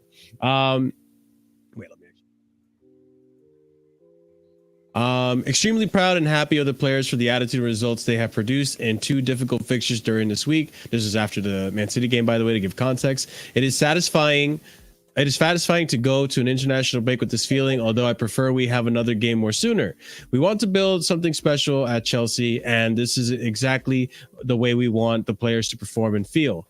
Already this season, we have had some highs and low moments, and the players are showing everyone the capacity they have to compete at any side. Thank you, everyone, to continue to show such a great support for the team. Obviously, we have John Terry there that is commenting some applause. And then other things to bring up is when the campaign began, Chelsea's target was a return to the Champions League, and that remains the case with so many games left to play. And I would say it could still be possible if we don't get points deducted this season, which I don't think will happen. But it could still be possible to get Champions League. Yeah. Then, going forward, Chelsea's model is described more like Man City's, where the manager will identify the type of tactical profile he needs. Then the staff come up with the suitable names, and the manager then decides on who to go for. This is coming from Miguel Delaney. Then, Chelsea targets now is to fill any remaining positional gaps to add depth to the team so as to maximize Mauricio Pochettino's tactics. It is within the process that Argentine will have a final say on purchases after a collaborative process with the recruitment team, which includes co-sporting directors Paul Winstanley, Lauren Stewart, and co-director of recruitment Joe Shields. And this is where the contradiction comes in. According to David Ornstein is tier 1, okay? Reliable as fuck. Chelsea's recruitment will be led by Paul Winstanley and Lauren Stewart, with the owners supporting. Mauricio Pochettino will have an input, but no veto, increased power, or anything like that. Chelsea wants him to focus on coaching. How do we feel on this? How do we feel on his comments? I think he's got the right attitude about the team. I want him to keep going, but also with this, I'm 50-50 on this one, to be honest. Go ahead, Ahmed. I'm confused, bro. Like, isn't this what was happening last time, though? Reports prior were saying that he's going to be given power. And can you go back to the second? Can you go back to the second tweet a second? The one before this one. Sure. Yeah, because like when we were hearing in the summer, though, like, it's still a collaborative process. He has a say in it too. Yeah. Yeah, I was under the impression he was going to have a stay. He wants more experience. I'm gonna be 100% honest. I'm not giving it, like, if I was the owners, I'm not giving him any say in transfers. This guy's talent ID reeks. If I see Lautaro Martinez, it reeks, and I'm not even joking. Yeah, that's fair. That's fair. That's fair. No, but it's not even right. that. I was gonna say he came in the first people we were reportedly like linked with were Argentinians. Cool. So it's just the Eric Ten Hag thing. The guy who plays a centre back at left back. He had a number 8 who likes picking the ball up from deep, playing as our number 10. Like, this guy's talent. This is a guy who, going forward, and this is not me saying he's been bad. I'm talking when everyone's fit. This is a guy who we all can agree Conor Gallagher is probably going to be a mainstay going forward, despite the fact of other players we've bought, which shouldn't be the case. Like, this guy's talent ID reeks. Like, it reeks. I would not have him anywhere near transfers. Wait, you think Gallagher's still going to play when... yeah, he probably will, because this is the same guy that wanted Mount to stay. Like, but Gallagher's probably going to stay in the team. Like, if we're being completely honest, if we're being completely honest, yeah, like, the one that's going to drop out most likely is either Jackson and Nkunku plays up top, and Lavia probably chills on the bench, or if it's a midfielder at this point, it's probably Enzo that drops out. If Enzo gets dropped for Gallagher, as much I think Gallagher's been decent this year, like, and I think that's why the closest man to say Gallagher, you know. That's why they're not giving him a new contract. I hope they do, like, but it's the thing, it's not the way he's played, but like, and this is why I go back to. There's a reason I think he's played so well is because of literally Enzo and Caicedo behind him. Like, I think that's a good reason why he's played. I think they all complement each other. They've all played well because they all complement each other, and that's the thing. And that's good in its way. Yes, I'm not like faulting that way, but like, if he drops Enzo for him, just. He's asking for trouble, because if results don't come his way and he's still doing that, like, say he plays Gallagher over Enzo or something, he's gonna be asking for a lot of trouble. I think it's more likely. I think it's more likely Jackson drops out than Enzo. That is the most likely I can understand. I'm talking when Lavia comes back. I'm talking when Lavia comes back as well, though. Because like, we got too many. Yeah, like we're seeing where, like, especially the City game. It's becoming apparent to me that Caicedo may not be the guy who's going to be your DM. So at that point, Lavia is probably the guy that's going to be the DM. So someone needs to drop out at that point. And it's either going to be Gallagher or Enzo. It's not going to be Caicedo. So it's because he's actually playing well. Like, yeah. So even though I think Enzo's playing well, it seems like he's been, of all the midfielders we've got currently, he seems the one that Poch seems to be able to, like, not coach, but like, understand least. Like, the way he's had him playing this season is nothing short of embarrassing. And it seems like we might play 4-3-3 though, Scott. Then in that case, that's what that's what I think. But then what I'm saying, Chris, is like, in that situation, because I've said on Lewis's stream, and I said I think on this stream maybe that, like, I don't want Jackson dropping out for Nkunku. I want it to be Gallagher. The only way I'm calm with Nkunku replacing Jackson is if we go 4-3-3 and our midfield is Enzo, Caicedo, and Lavia. Because that makes sense. And if the midfield ends up being Lavia, Caicedo, and Gallagher, I can see if it's a 4-3-3. Like, I wouldn't mind seeing Nkunku's like that centre forward and the wingers, like, you know, invert or whatever. Yeah, like, because Sterling is a great goal scorer if you give him chances, and obviously Nkunku scores his chances, and whoever either Mudryk. Fair, you gotta have Cole Palmer in as well. Like, Cole Palmer's got to have that shot. Like, it's a tricky situation what you do, because we have a lot of players, and yeah, like, it's not easy, but how he's gonna do it. But I don't want to see Enzo drop. The only one I can understand is, like, say, is if Jackson comes off and we have Lavia and all that in the midfield, because that would be a good midfield, I think, and have Gallagher as a backup. You know, comes on for 40 minutes or whatever, because he is a good sub, I think. Yeah, but going back to the original point, like, Poch should not be. It literally should be how, like, as was kind of mentioned, like, it's an in between of, like, Poch can mention, I maybe need a left back that can do this. Calm. You don't give names. You're not telling me whether they're English, whether they're blonde, whether they're Caucasian, black, African, Asian. I don't care. You tell them what type of player you want, and that's the only input you're having.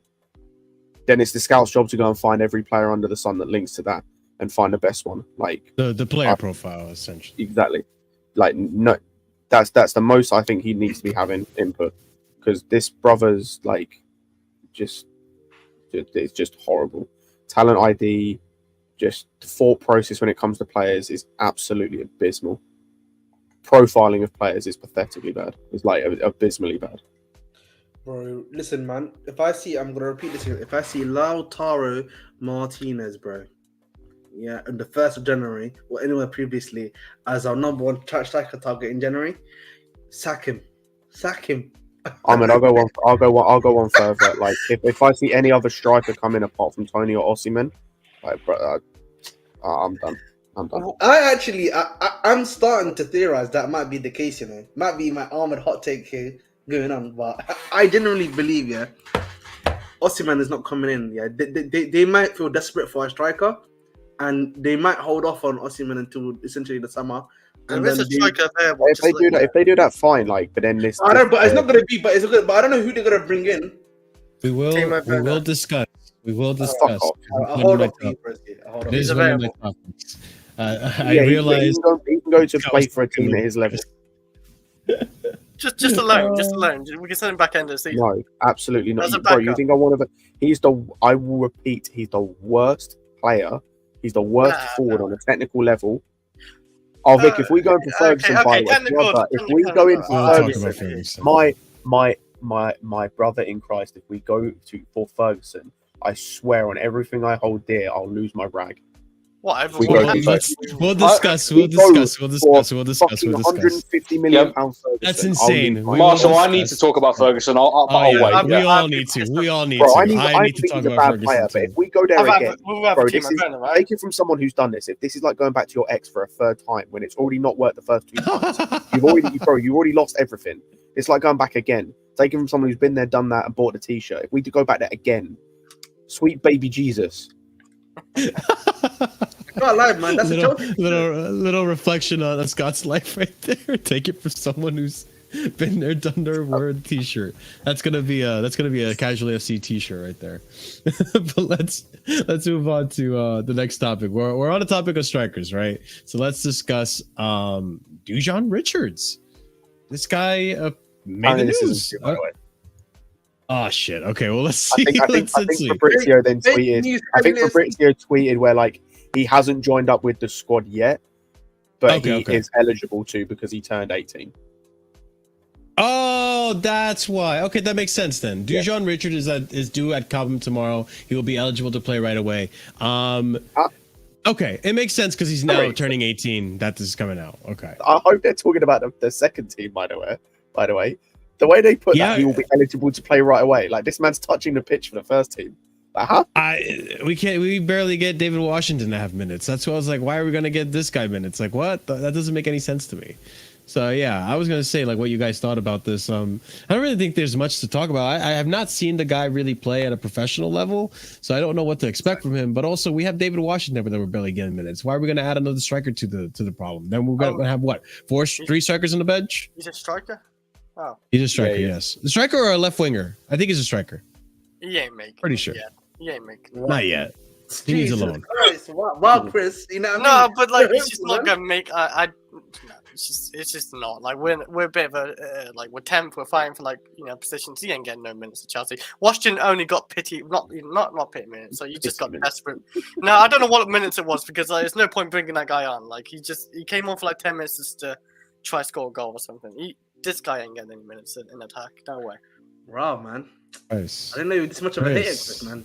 Chris, ruining dreams. He's like, how old is he? How old is he? Like 18?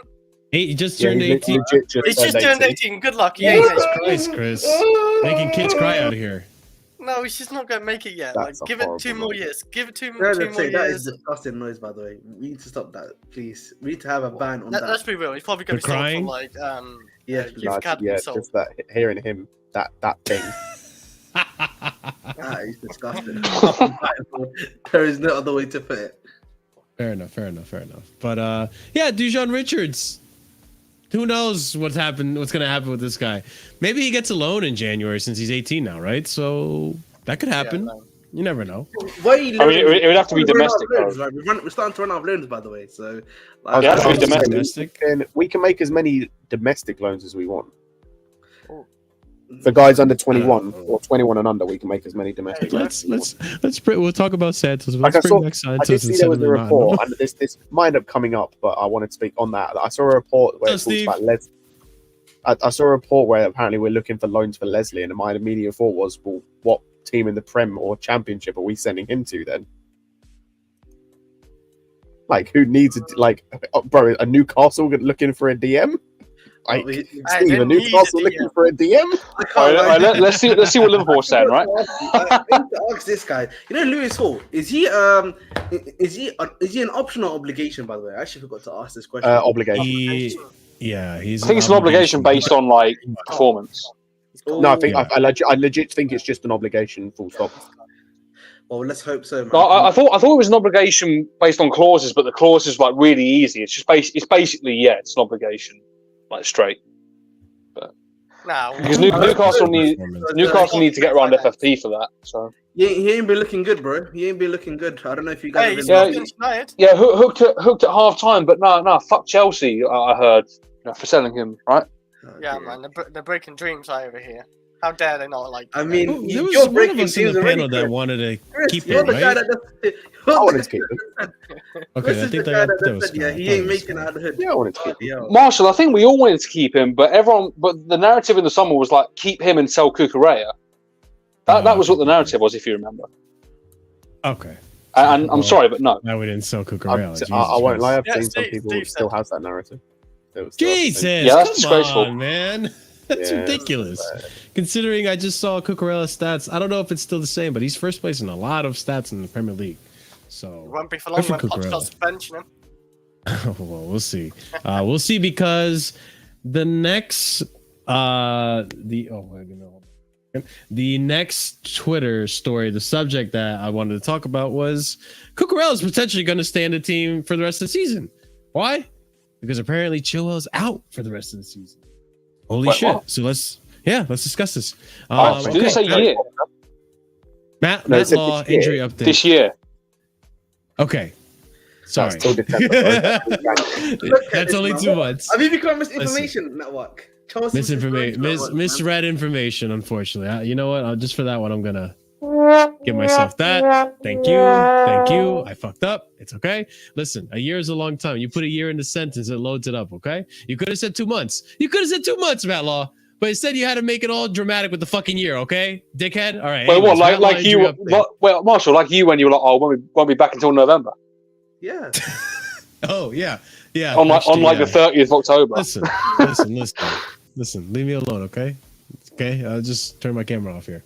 Matt Law injury update on the London's Blue podcast. I don't think we will see Chilwell again this year. There's currently no progress in Gallagher's. Okay, so yeah, Chilwell out until next year. So, not going to see him for the next 2 months. We know that for sure.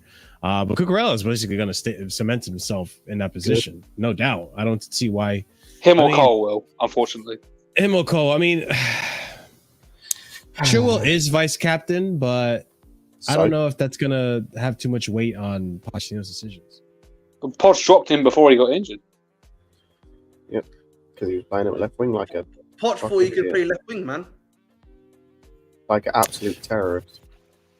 Hey, man, see a lot of terrorism. No, I mean he's got a lot of you know I was gonna say something crazy. He's got a lot of he's got a lot of stuff on the CV. Let's just say that, man. A lot of work experience on the CV, man, to say the least. That's what I'm gonna say. Yeah. Man. His CV is real. I will say though, like Chilwell at his best. He's just good going forward at his best. Which Cucurella doesn't give us. It's just a different type of left back. But defensively, I think I just rather stick with Cucurella. I mean, we're not super sound defensively as it is, or not as sound as we should be. But again, Cucurella gives me more confidence in that left back position, and with Reece James at the right back position when it comes to doing well defensively. So that's something. If we had Chilwell on that side during that Man City game, guarantee you we would have probably conceded 2 more goals. Someone said that actually. Someone I saw tweeted out saying that we'd have lost if we had Chilwell. I can see it. And yeah, Madson's 100% getting sold. He's not getting in over Cucurella. I don't even know. I forgot he existed, last week. I'm so sorry. Yeah. Me too. I do feel sorry for him, man. Like the way he's gonna hoop somewhere else, man. I know he's gonna hoop somewhere else. He's actually. And then just listen, man. Just to get Tio Hernandez for me. You know what I mean? I know he can't defend, but you know what? I get Alphonso Davies, bro. At this point, like he's going Real Madrid, man. You know. What about Theo Hernandez? Fuck Real Madrid. Either or, but like everything I'm saying about Davies recently, just get me Alphonso Davies, man. He's like him and bro, like legit. Him and Theo Hernandez are the only the Champions League run. Yeah. I was going to say, Steve, to answer your question, Juventus before he got hurt. That's not the last even time he was Juventus. Not even that. Like legit, the Champions League, the year we won the Champions League. Really? Chilwell was good. Chilwell was good right before he got hurt in the second game. I thought he was good, but like I'm talking like he said has been at his best. I'm talking at his best was during the Champions League. Yeah. Okay, fair enough. Because even defensively, he was pretty, solid. Now, both directions, offensively and defensively. Hit and miss up an attack. He reads, bro. He's he needs to learn Arabic.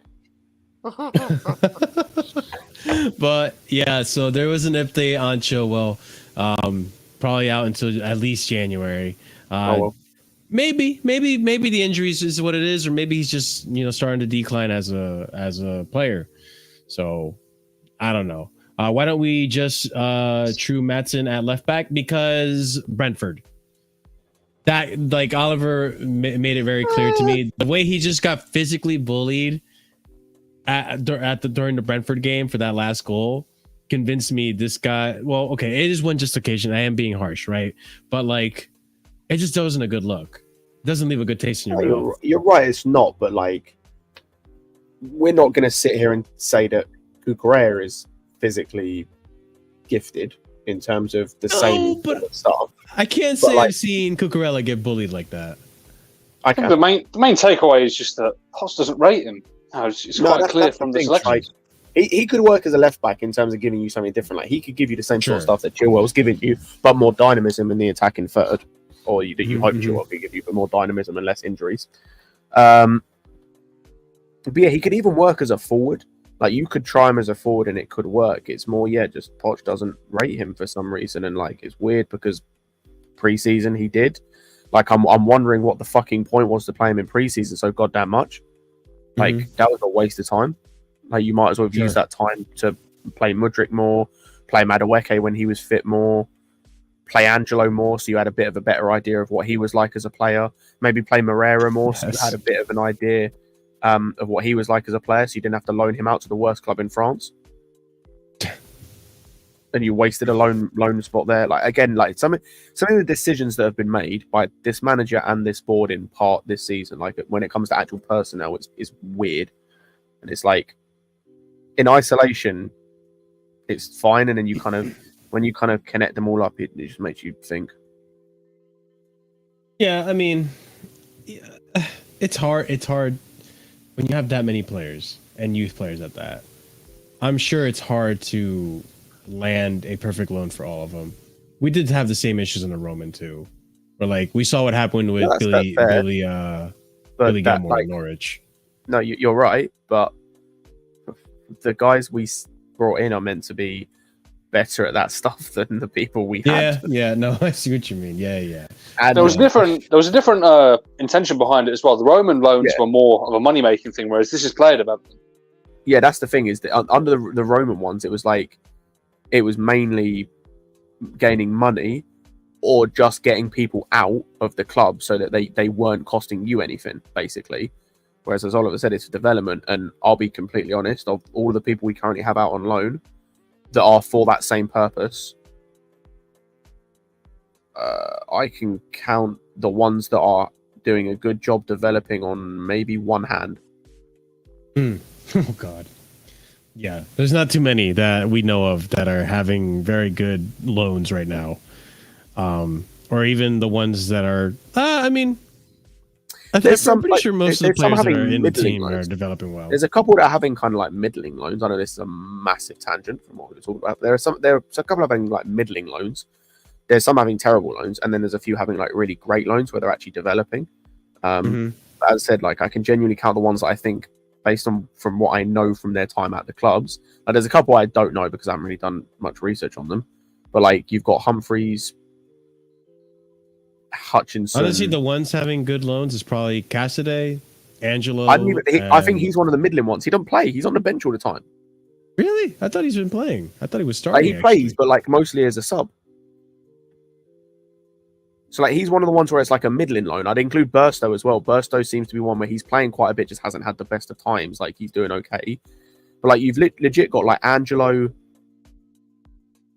Hutchinson, and Humphreys are the ones I know are doing bits. That's 3.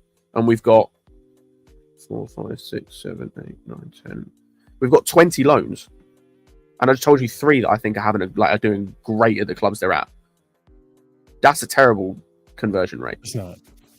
That's awful. We do definitely need to do better. Sorry, Marshall. Before you go, by the way, before you carry on. It's Lawrence Stewart's job, by the way, right? While you add on to that. I think so. But of those 3 I just mentioned, by the way, only one of those is an international loan, which we have 8 of. So that's 7 international loans that without looking more into them, are not doing fantastic, are not doing what you wanted from the development side. The ones that are out on loan for other reasons, Ziyech, Lukaku's another story. But like, Moreira is literally playing for the worst team in France. Fofana's been in and out of the team at Berlin, had a falling out with the manager. Webster... That manager got sacked, by the way. Wait, what? I swear Fabrizio didn't...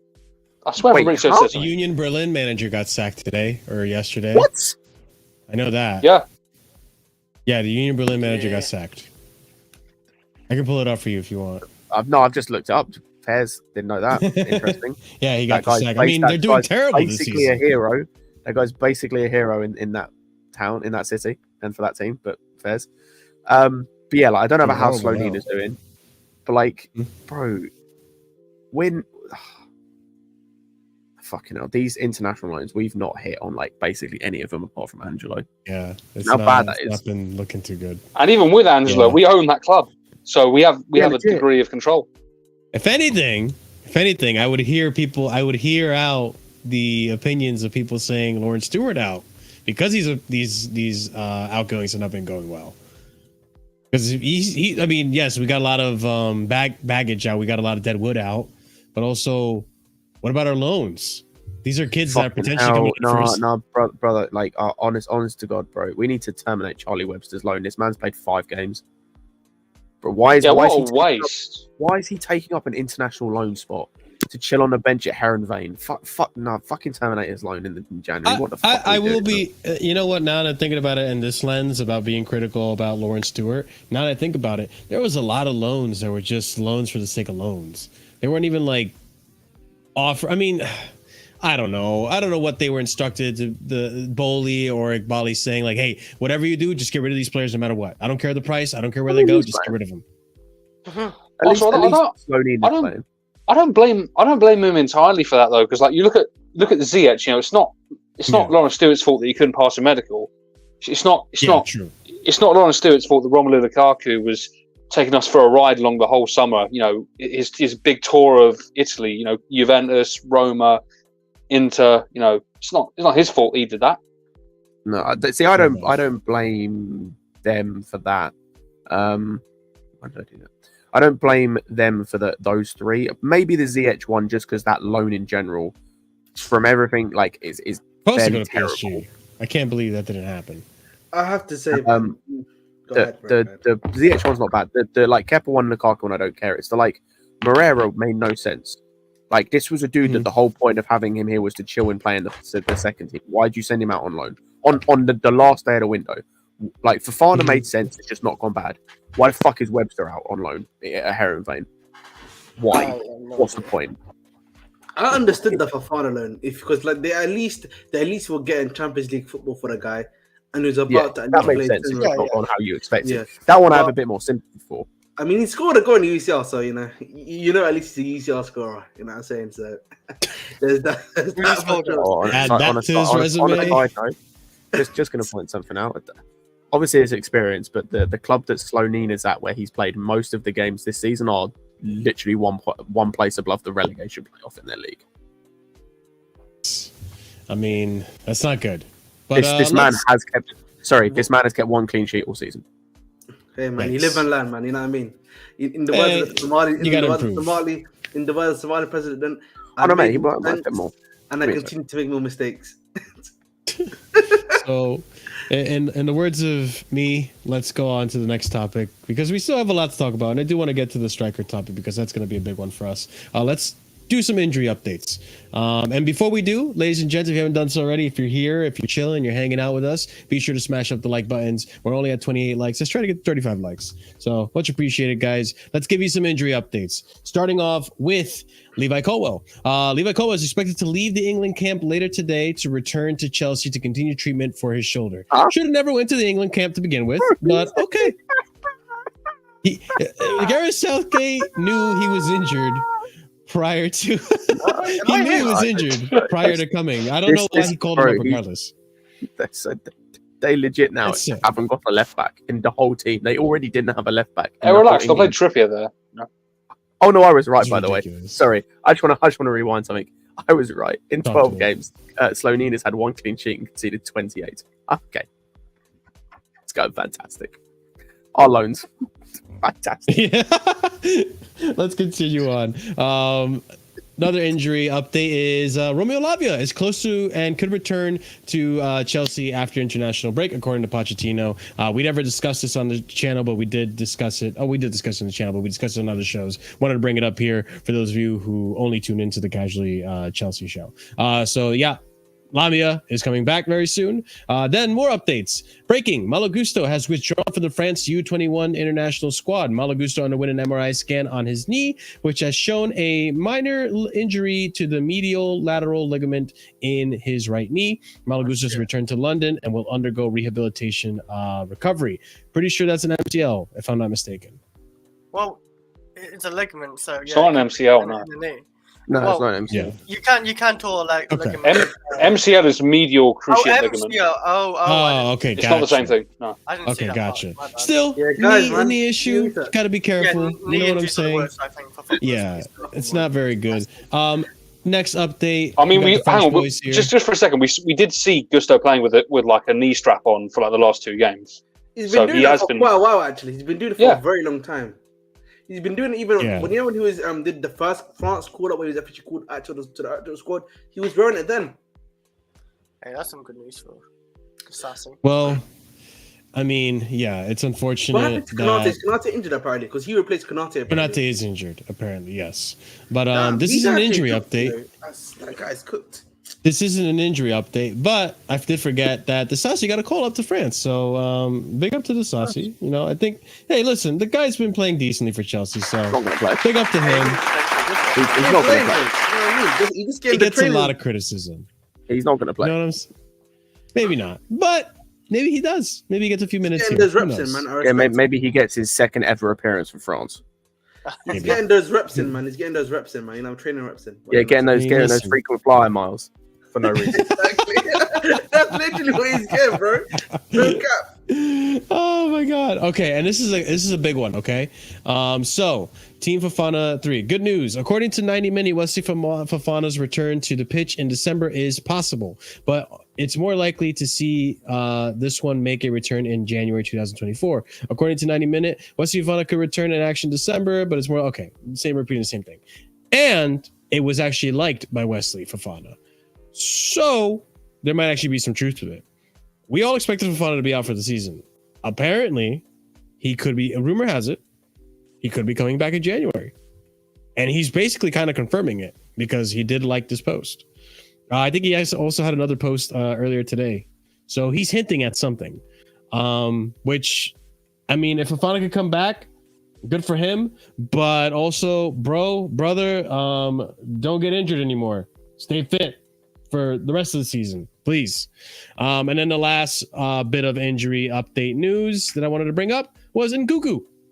Christopher Nkunku is expected to return at the end of this month, early December. Excellent news for Chelsea, and I would say so myself. That is absolutely excellent news for Chelsea. But I think the big one out of all these guys is Fofana. He might be able to come back in January, which I think does come as a surprise to all of us. That's not true. I'm just gonna tell you right now that there's no way that's true. I feel literally nothing towards that. Like, my thoughts on Fofana are at a similar place to where they are at Reece. The only thing that Reece has over Fofana is the world-class level of performing to back up the fact. And the same with Kante last season, of like, at least when Kante came back, and at least with Reece, he comes back, that like they're performing to a world-class level. Like, when Fofana comes back, it means nothing. Show me you can be fit for more than a week. Show me you can be fit for more than a week and that you're a world-class centre-back. If you can't show me either of those things, I don't care. Like, we've got Silva still here, who, despite his flaws, is still showing from time to time he's still a world-class centre-back. We've got Disasi, who, again, despite some of the flaws in his game a couple of times, has been solid since he's been here. We've got Badiashile's just come back from injury, literally came back into the team and it looked like he hadn't missed a step. That's 3 centre-backs that are already above you. Never mind about Chilwell, who I think his ceiling is higher. God, did you not think that Fofana came in last season, though, that he was quality? Because, in my opinion, he's better than Disasi. I think he is better than Disasi, but I'll let Scott answer this. I mean, potentially, but I think, number one, it's potential. Maybe this is a bit of recency bias, and if it is, then fair enough. But, like, I don't think the performances we're seeing from Disasi are worse than what we saw from Fofana last season. And with Disasi, you've got A, experience, B, no injuries. And, like, for me, I think Chilwell's ceiling is higher than Fofana's. So I'm going to put more stocks in him going forward because I think the ceiling is higher. Fofana, for me, is like, after Chalobah is the next one out, odd one out in the centre-back pool. Where it's like, if we're looking to get another centre-back, which we reportedly are, whether that's true or not remains to be seen, I think that after Chalobah, like, Fofana's the next one because it's like, you can't stay fit for more than 2 minutes. I don't think when you play, you're a game changer. Like, not in the same way that I think, like, Silva can be a game changer at centre-back for us. I think in the future, obviously when he actually plays there, Chilwell can be in the future. I've seen nothing from Fofana so far since he's been at Chelsea, I'll say. I've seen nothing from Fofana since he's been at Chelsea to tell me you're going to be a game changer going forward, and you're injured every other Tuesday. Like, you're literally injured every week. Like, every other day you're injured. So, like, stay fit for more than 2 minutes and I can actually rate you. But, like, if you can't stay fit for more than 2 minutes, like, why do I care? Yeah, I mean, that's exactly how I feel about it. Like, at the end of the day, you could be as talented as you want to be, but when you look at Fofana's injury history, this guy's career has been riddled with injuries, and not good ones. It's hard. Listen, that's so much transfer window. It's like I said, though, it's like he could have those injuries, and it would still annoy me and it'd still be bad. But if he came back and was world class like Reece or Kante, can't complain. But I don't think he is. I don't think he does come back world class. So like, so he's not at the level where I can allow the injuries to an extent, at least not yet. So yeah, I just think at the moment Fofana's in a weird place. Like, he's kind of in limbo at the moment with everything, where like the Disasi Steining may have hurt him the most. We thought it might hurt Chalobah like a lot, and it has done. But I think it might hurt Fofana the most, because I think it kind of puts him in limbo of where he's at. Because yeah, I just feel like he's going to find it the hardest to get back in this squad of all of the centre-backs that we have. Yeah, I mean, that made sense though, because like, I need the memory we bought the right side centre-back, and it was Disasi. It was like, Fofana, your time on the bench, or it is very soon, because we knew that they hadn't got a sign yet for Silva, and then we knew probably that's the next TV sign, if there was ever going to be one, that's going to happen.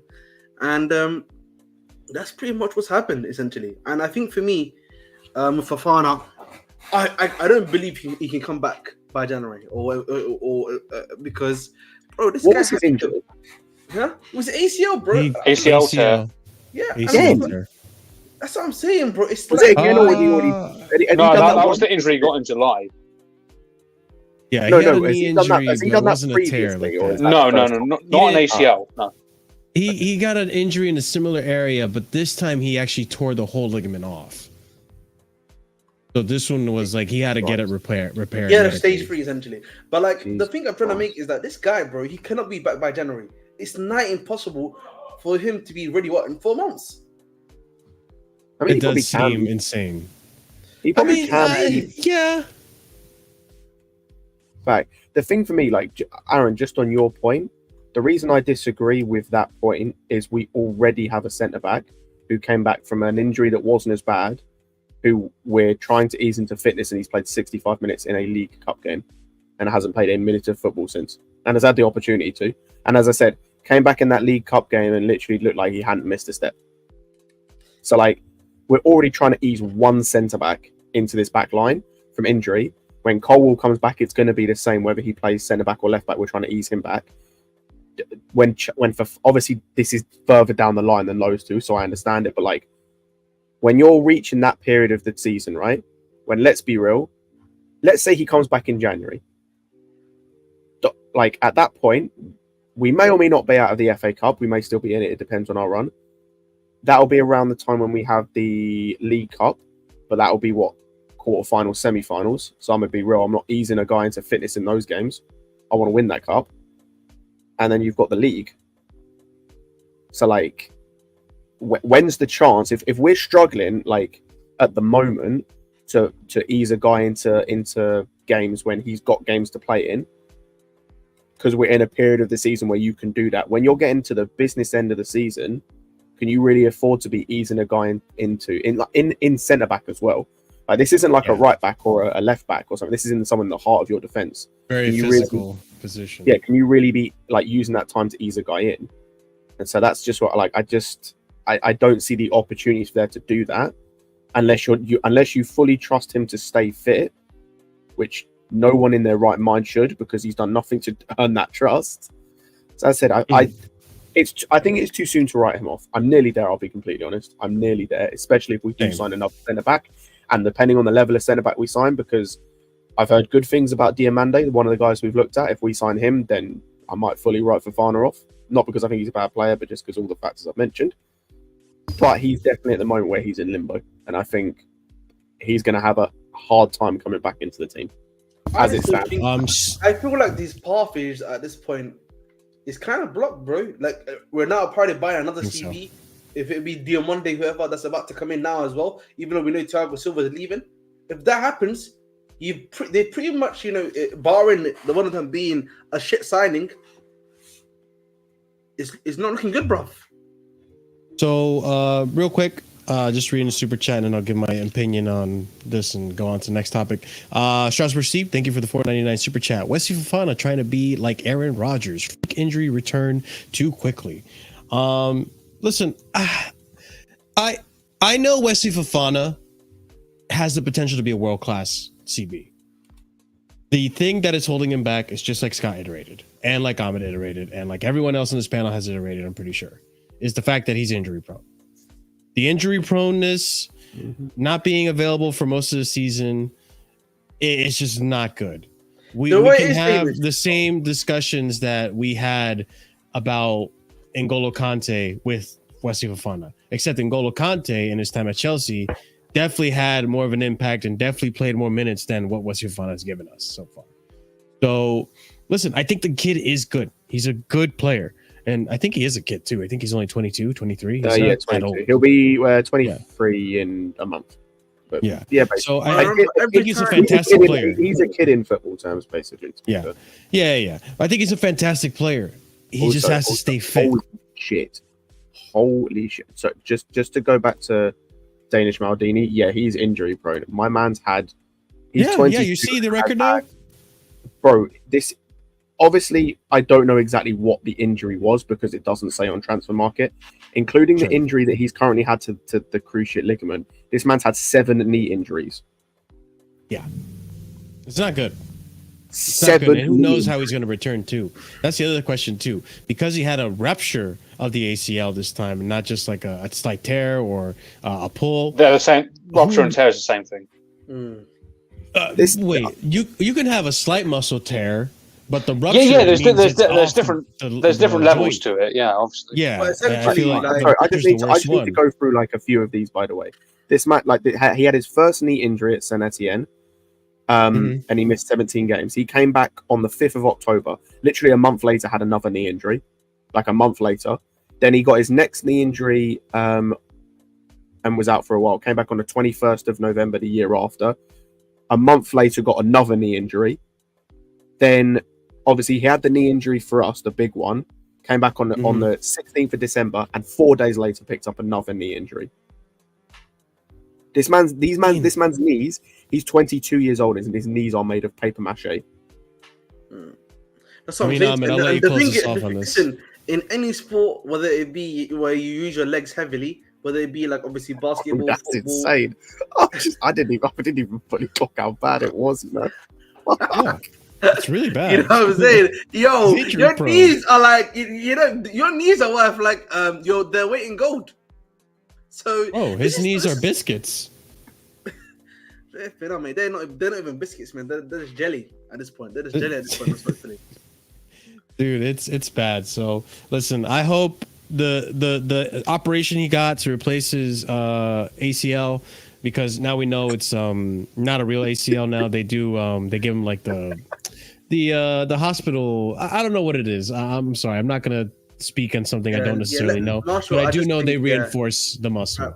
And yeah, we'll go on to the next topic. But I hope he comes back good. Hopefully he stays fit. I have my doubts, but we'll see. All right, let's talk about you boys' manager. All right, this guy's funny. You guys, you boys, all of the three of you. The three of you. He ain't my manager. England. Oh. I thought you were talking about Poch. Like, huh? No. He ain't my manager. Oh shit. Unfortunately, our manager. This guy's funny, man. This guy's funny. Now I used to defend him a little bit. Now I can't defend this guy at all. You defend everyone. How? You defend everyone, bro. There's no point in asking that. I was gonna say this is Marshall we're talking about. It's listen. He made a Euros run that no one expected him to make. Lost, didn't get anything for it, right? Lost at the end. But I was like, okay, Southgate's doing something. No, he didn't cook anything at all. Anyways, Gareth Southgate, I was hoping to call up Reece James. He doesn't feel he's quite ready, and I understand that. Then next one here, Gareth Southgate. There is a lot of talent ahead of Reece James. Okay, and that's the risk. He's only got one more squad before the Euros, so he knows that. He's got belief in what he can do. And then the last tweet that just had me laughing. Gareth Southgate warns Reece James has put his Euro 2024 place in jeopardy as the Chelsea skipper snubs England and has elected to continue his return to full fitness at Chelsea. Okay.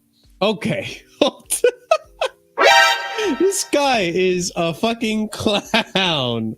So you're basically saying that Reece James, who has been playing a decent amount of games in the beginning of the season, well, he played the one game in the season, was injured, comes back, putting on a good performance, has played multiple games last season, for the most part.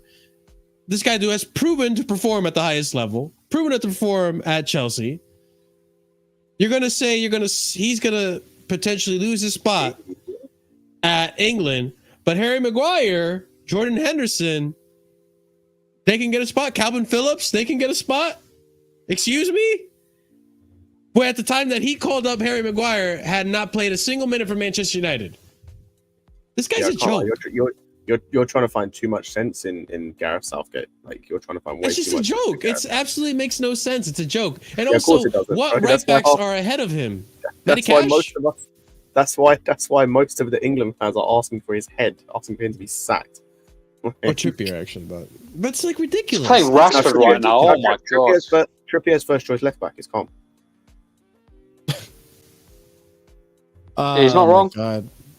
Listen, Trippier's not a bad right back, but like Reece James gonna lose his spot because you want him to play against who are you guys playing? Macedonia and Moldova? Fuck knows, bro. I couldn't care less. But the thing is, he won't even play. Even if he went, he wouldn't play. Southgate doesn't rate him. Even if he'll have Carl Walker. Do you really need Reece James to beat those teams? No offense to those teams, but England has enough quality to defeat those teams without Reece James. And you're saying because he snubbed the England call up that his position is in jeopardy? Okay, please put put Kyle Walker there, put Trippier there, put Trent there. If you want to put Trent there, put Trent there. I beg you. Trent's a midfielder for England. He could be a right back. If you don't want to call up Reece James because he turned down playing against these teams that England should be able to beat without Reece James. It's just ridiculous. It's so ridiculous. I can't wait. Well, I mean, I could sit here and watch England. No, I don't want to. I like England. I want them to do decently, okay? This guy needs to leave, man. What a horrible manager you guys have. He's almost as bad as Berhalter. He might be as bad as Berhalter. They're both two shades of the same. Just tell you some of the selections he's made. He's got Rashford playing in that. He's got Rashford in that squad. He's got Calvin Phillips in there. He's got Maguire. I mean, to be fair, Maguire's been playing, so that there's a better argument than before. But even still, Calvin Phillips. Who else? Did he take Ramsdale this time? He's not playing. I think so. On a side he's note, not playing. On Rashford, does anyone know how many goals he has this season? One. Yep. It was the Arsenal game, I think. Let's call him up. Also, Sterling left behind. I saw that squad call up. Why so many attackers? There's so many attackers. And this man some of them hasn't don't brought a even single deserve left to back. be on that call up. This man didn't bring a single left back. It's insane. Yeah, the call-ups is insane. But fuck Chilwell. Chilwell's shit. And he's injured. Like he's also injured, so I can give him that. You telling me Tyrick Mitchell and can't play left back? It's just so absurd. So I needed to point this out. I think it's ridiculous that Reece James's position in the right back for the England Euro 2024 is in jeopardy because he turned down playing against Macedonia. Or it's definitely whatever. not. It's definitely just waffle. No, it's not. It's ridiculous though. To even say this is absurd. But, I mean, I've got one thing to say on this. Really, I just want to say big up Reece James because he's made a responsible decision here. For fitness, exactly. He's made a responsible decision here for his own career. I don't know if you guys remember before the World Cup, he was rushing to get back. I thought that was quite irresponsible of him to push his body like that. I get it though. It was quite delusional. Here, he's starting to make a bit more sense of his own mind, and he's decided, okay, I'm not ready yet. And he's doing the same thing on the pitch with Chelsea. He's asked him to come off when he needs to. So he's being sensible about it. The fact that Gareth Southgate comes out and says this or implies this, and not even put into perspective that Reece is doing what is for his best interests, his own mental health as well as his physical health with his hamstring issue. But Gareth Southgate is not looking out for Reece's best interests, even though he could be a key player for the team. Not looking out for his best interests, despite the injury issues he's had. And he should know. You shouldn't be the manager of an international club as big as England if you're not aware of the health and the playing time and all the stuff involved with your players that you're calling up. He should know that Reece is just going through a hamstring injury, doesn't want to get the operation. And this is a chronic hamstring injury that's been reoccurring, and we're trying to prevent it. So you were just, despite knowing that you were going to call him up and play him, so you're not looking out for your players' best interests, and I can't respect that. But it's ridiculous, man. It's ridiculous. Let's go on to the next part of this story, which is Reece James also potentially being rumored with a move to City. I thought this was interesting, and hey. Big club, Real Madrid, and now City. So let's go on to the tweets referring to this. So Reece James has long been earmarked as Kyle Walker's replacement at Manchester City. They are obviously able to offer such a player more immediate prospects of competing. It was an option raised in the last few years as Walker weighed up his options. This is coming from Miguel Delaney. And then in the next tweet, according to Fabrizio Romano, Reece James is a key player for Chelsea and he loves the club. There's nothing with other clubs at this stage. No negotiation or talks are taking place. There is nothing in the Man City or Real Madrid stories. Listen, I don't blame Man City for wanting him. And you know what? They should be starting to look for a replacement for Kyle Walker because he's getting up there. But guys, your thoughts on Reece potentially being eyed out by Man City? Hey, listen, they can do that, but they got to come with a pretty big bag, and even then, it depends. He's on a death row contract. He's on a big contract. I'll be honest, man. I don't know if they're going to be having the money anytime soon, considering 115 charges are on the way. That's insane. That is true. But also, okay, let's have this discussion a little early, right? Let's just say the hamstring injury comes back in 2 months' time, right? Do we entertain this? No, of course not. Okay. Yeah, I'm trying to sell him abroad personally, if possible, and even if you can't, don't sell him to City. I mean, City took Haaland, he wasn't the most fit player at Dortmund. Despite the amount of goals he got, Haaland didn't have the best fitness record, and they've turned him into a guy that can play how many games a season. He's not had many injuries at City. I don't want that same thing happening with Reece James. Not even that, excuse me. The game against City, ironically enough, I'm not selling Reece James at this point. I was maybe debating it with the injuries thing before the City game, but this guy's the best right back in the world, and the level this guy can come back at, as long as he can stay fit for at least half a season, which I would like to hope he can. I'm keeping him regardless. He's a game changer. He's a game changer. The N'Golo treatment in a sense. A little bit, but the thing was with N'Golo is I would have allowed it A, based on the contract, and B, based on if you could stay fit for a half a season. N'Golo could barely stay fit for 2 months of a season, let alone half a season. So I'm saying, as long as Reece James can stay fit for half a season, bro, I would take that, because we've got a decent enough replacement as well. In Gusto, as long as he can stay fit. Yeah, I am. I'm more than. I want to keep Reece. We don't have enough game changers in our team, and he is a game changer in this team. That is fair. I'm still on the fence, just simply because it hasn't happened, and if it does happen, I'm not sure how I'm gonna react. Because it is frustrating to have Reece constantly injured. It is frustrating for him to not want to opt for the surgery, which N'Golo Kante has done, and he seems to be okay. Mind you, it is a Saudi league; it's not as physical as a Prem, but N'Golo Kante still built like a graham cracker, and he was very injury prone when he was here. So he hasn't gotten injured yet, and Badiashile, we'll see what happens. He seems like he's okay, and we'll see how long he stays fit for. Go ahead, Ahmed. I don't really care if Reece James is or not. Maybe that's a hot take by me. You got Gusto.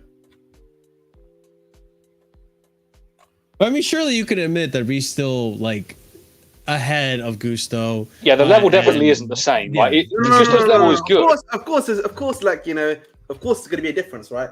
But I think for me, at the end of the day, I still feel like he has Gusto can reach that level that Reece James is currently at, from what I've seen from him at least. Yeah, maybe. I mean, he is as defensively sound, if not more defensively sound. But going forward, I would want more from Gusto.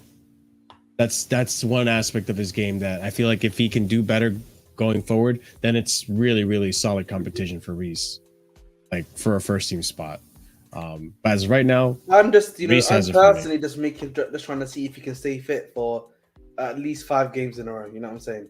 That's what I'm looking for Reece James right now. Yeah, we'll have to see. And I think we're all in agreement. We have to see what's happening with Reece. Right now, he's only done, 2 back-to-back games right now? 3 if you count. 1.5. Essentially 1.5 then. Okay, so 1.5 right now. Oh, yeah, in terms of minutes. 2.5. Yeah, I would say. Yeah, so, essentially, that's what he's done so far. So let's not get our hopes up just yet. Okay. Yeah, let's see what happens this season. But I agree with Scott in the sense of let's see if he can stay fit for at least half the season, and then we can assess in the summer it's going to happen. But I think if he does stay fit for half the season, I think most of ours are going to be inclined to just keep Reece. Let's go on to the next topic, which is Kovacic. Kovacic got caught. Kovacic got caught being a true proper Chelsea. You guys tell me what you think is happening in this one. Okay, let's play this video. Okay, this is Cole Palmer during his penalty, right? And he scores it, and Kovacic, number 8 in Man City, scores a penalty, and Kovacic turns around and gives a little bit of a fist bump. A little bit of a fist bump, like, all right, get in there. There you go, Chelsea. I don't know, guys. What do you think? I think he's actually celebrating this, which also, listen, I love Kovacic. We obviously had to get rid of him because he was. So is that what you're saying? Listen, I love Kovacic. Kovacic is a great player for Chelsea, but he just couldn't stay fit as well. Love is a strong word, man. You know what to say, man. Love is a strong word. Kovacic was great. What are we talking about? Kovacic was fantastic for Chelsea. Just couldn't stay fit towards the final days, and that was an issue. He was a good player. That's what I always say. Okay, fine. Fine. But you think he was celebrating, or it was just one of those like, God damn it. Okay, well, he scored a penalty.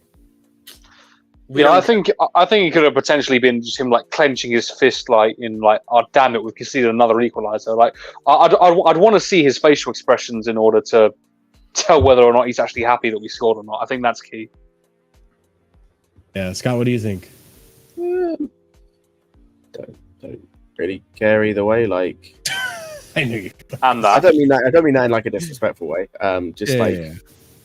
If he was celebrating, cool. If he wasn't, cool. Like, I wouldn't really mind either way. Like, because like theoretically he shouldn't be celebrating. But like this is just the fun part of the stream, you know. Yeah, that's fair. No, but like, yeah, I'd like if he was celebrating, cool. Like if he was celebrating, cool. I mean, fair. But at the same time, it's like you probably shouldn't. You're not a Chelsea player, a City player. By the way, just want to thank Kovacic for not scoring his annual screamer in that game. Yeah, true. Okay, but I think Kovacic was celebrating. So yeah, you know what, Kovacic, respect, man. We miss you, but we also don't because we better see. I have to say, you know, I don't care if you celebrate or not, man. You've left the club, move on, man. Unless you're a legend of the club or cult hero, I don't care about you. I'll be honest. I think he's a cult hero. I would say Kovacic is a cult hero. I wouldn't go that far. Chill out, man. You don't think so? Maybe level below. Yeah, like the cult hero thing is like, nah, he's not a cult hero. He's not a cult hero, man. But the thing is, as much as people have joked about it, it is kind of true. You know, like the Champions League was Jorginho and Kante. True. Really, you're right. Yeah. I would. Yeah, I put them more. Even Jorginho's not cult hero because he's hated by 50% of the family. I mean, that's the proper Chelsea. You know, hey, he did go to Arsenal. About Jorginho. Let's have it right. Oh, and then he went to Arsenal. Never mind. I take it back. But okay. Let's move on to the topic at hand here, and that's our striker options. So we have a little bit to talk about on this one, and I'm sure we all have a lot to say on this topic. So let's start off with the first striker that has been proposed out of the list that was revealed earlier yesterday or the day before. Chelsea, potential suitors for Evan Ferguson. Tony Bloom is of the belief Evan Ferguson is now worth even more than former teammate Moises Caicedo, who costs Chelsea a British record fee of £150 million, according to Alex Crook. Moving on to... Oh, shit. Sorry. Just Oliver shared some stats here that I wanted to put up here. Oh, wow. So, this is shameless. Evan Ferguson and Nicholas Jackson. Alex Ferguson in 19 appearances versus Nicholas Jackson's 11 in the Premier League this season. Alex Ferguson. Whoa. I'm sorry. Evan Ferguson. Hey. Evan Ferguson. Hey, man. So we have Evan Ferguson last season versus Nicholas Jackson this season. I don't want this guy, man. I don't want this guy. What? Because he scored one hat trick this season and he's been irrelevant since? Okay, damn. All right. I mean, let me just preface this by saying, like, you know, for a striker of his age, to have the season he had last season, and even this season, he has been good. You could argue he has a very high potential. But look at who we have right now, who everyone says isn't good enough, and yet this guy's performing at the same level, if not slightly worse, in a more functional team, and we want to say that he's the solution to our problems.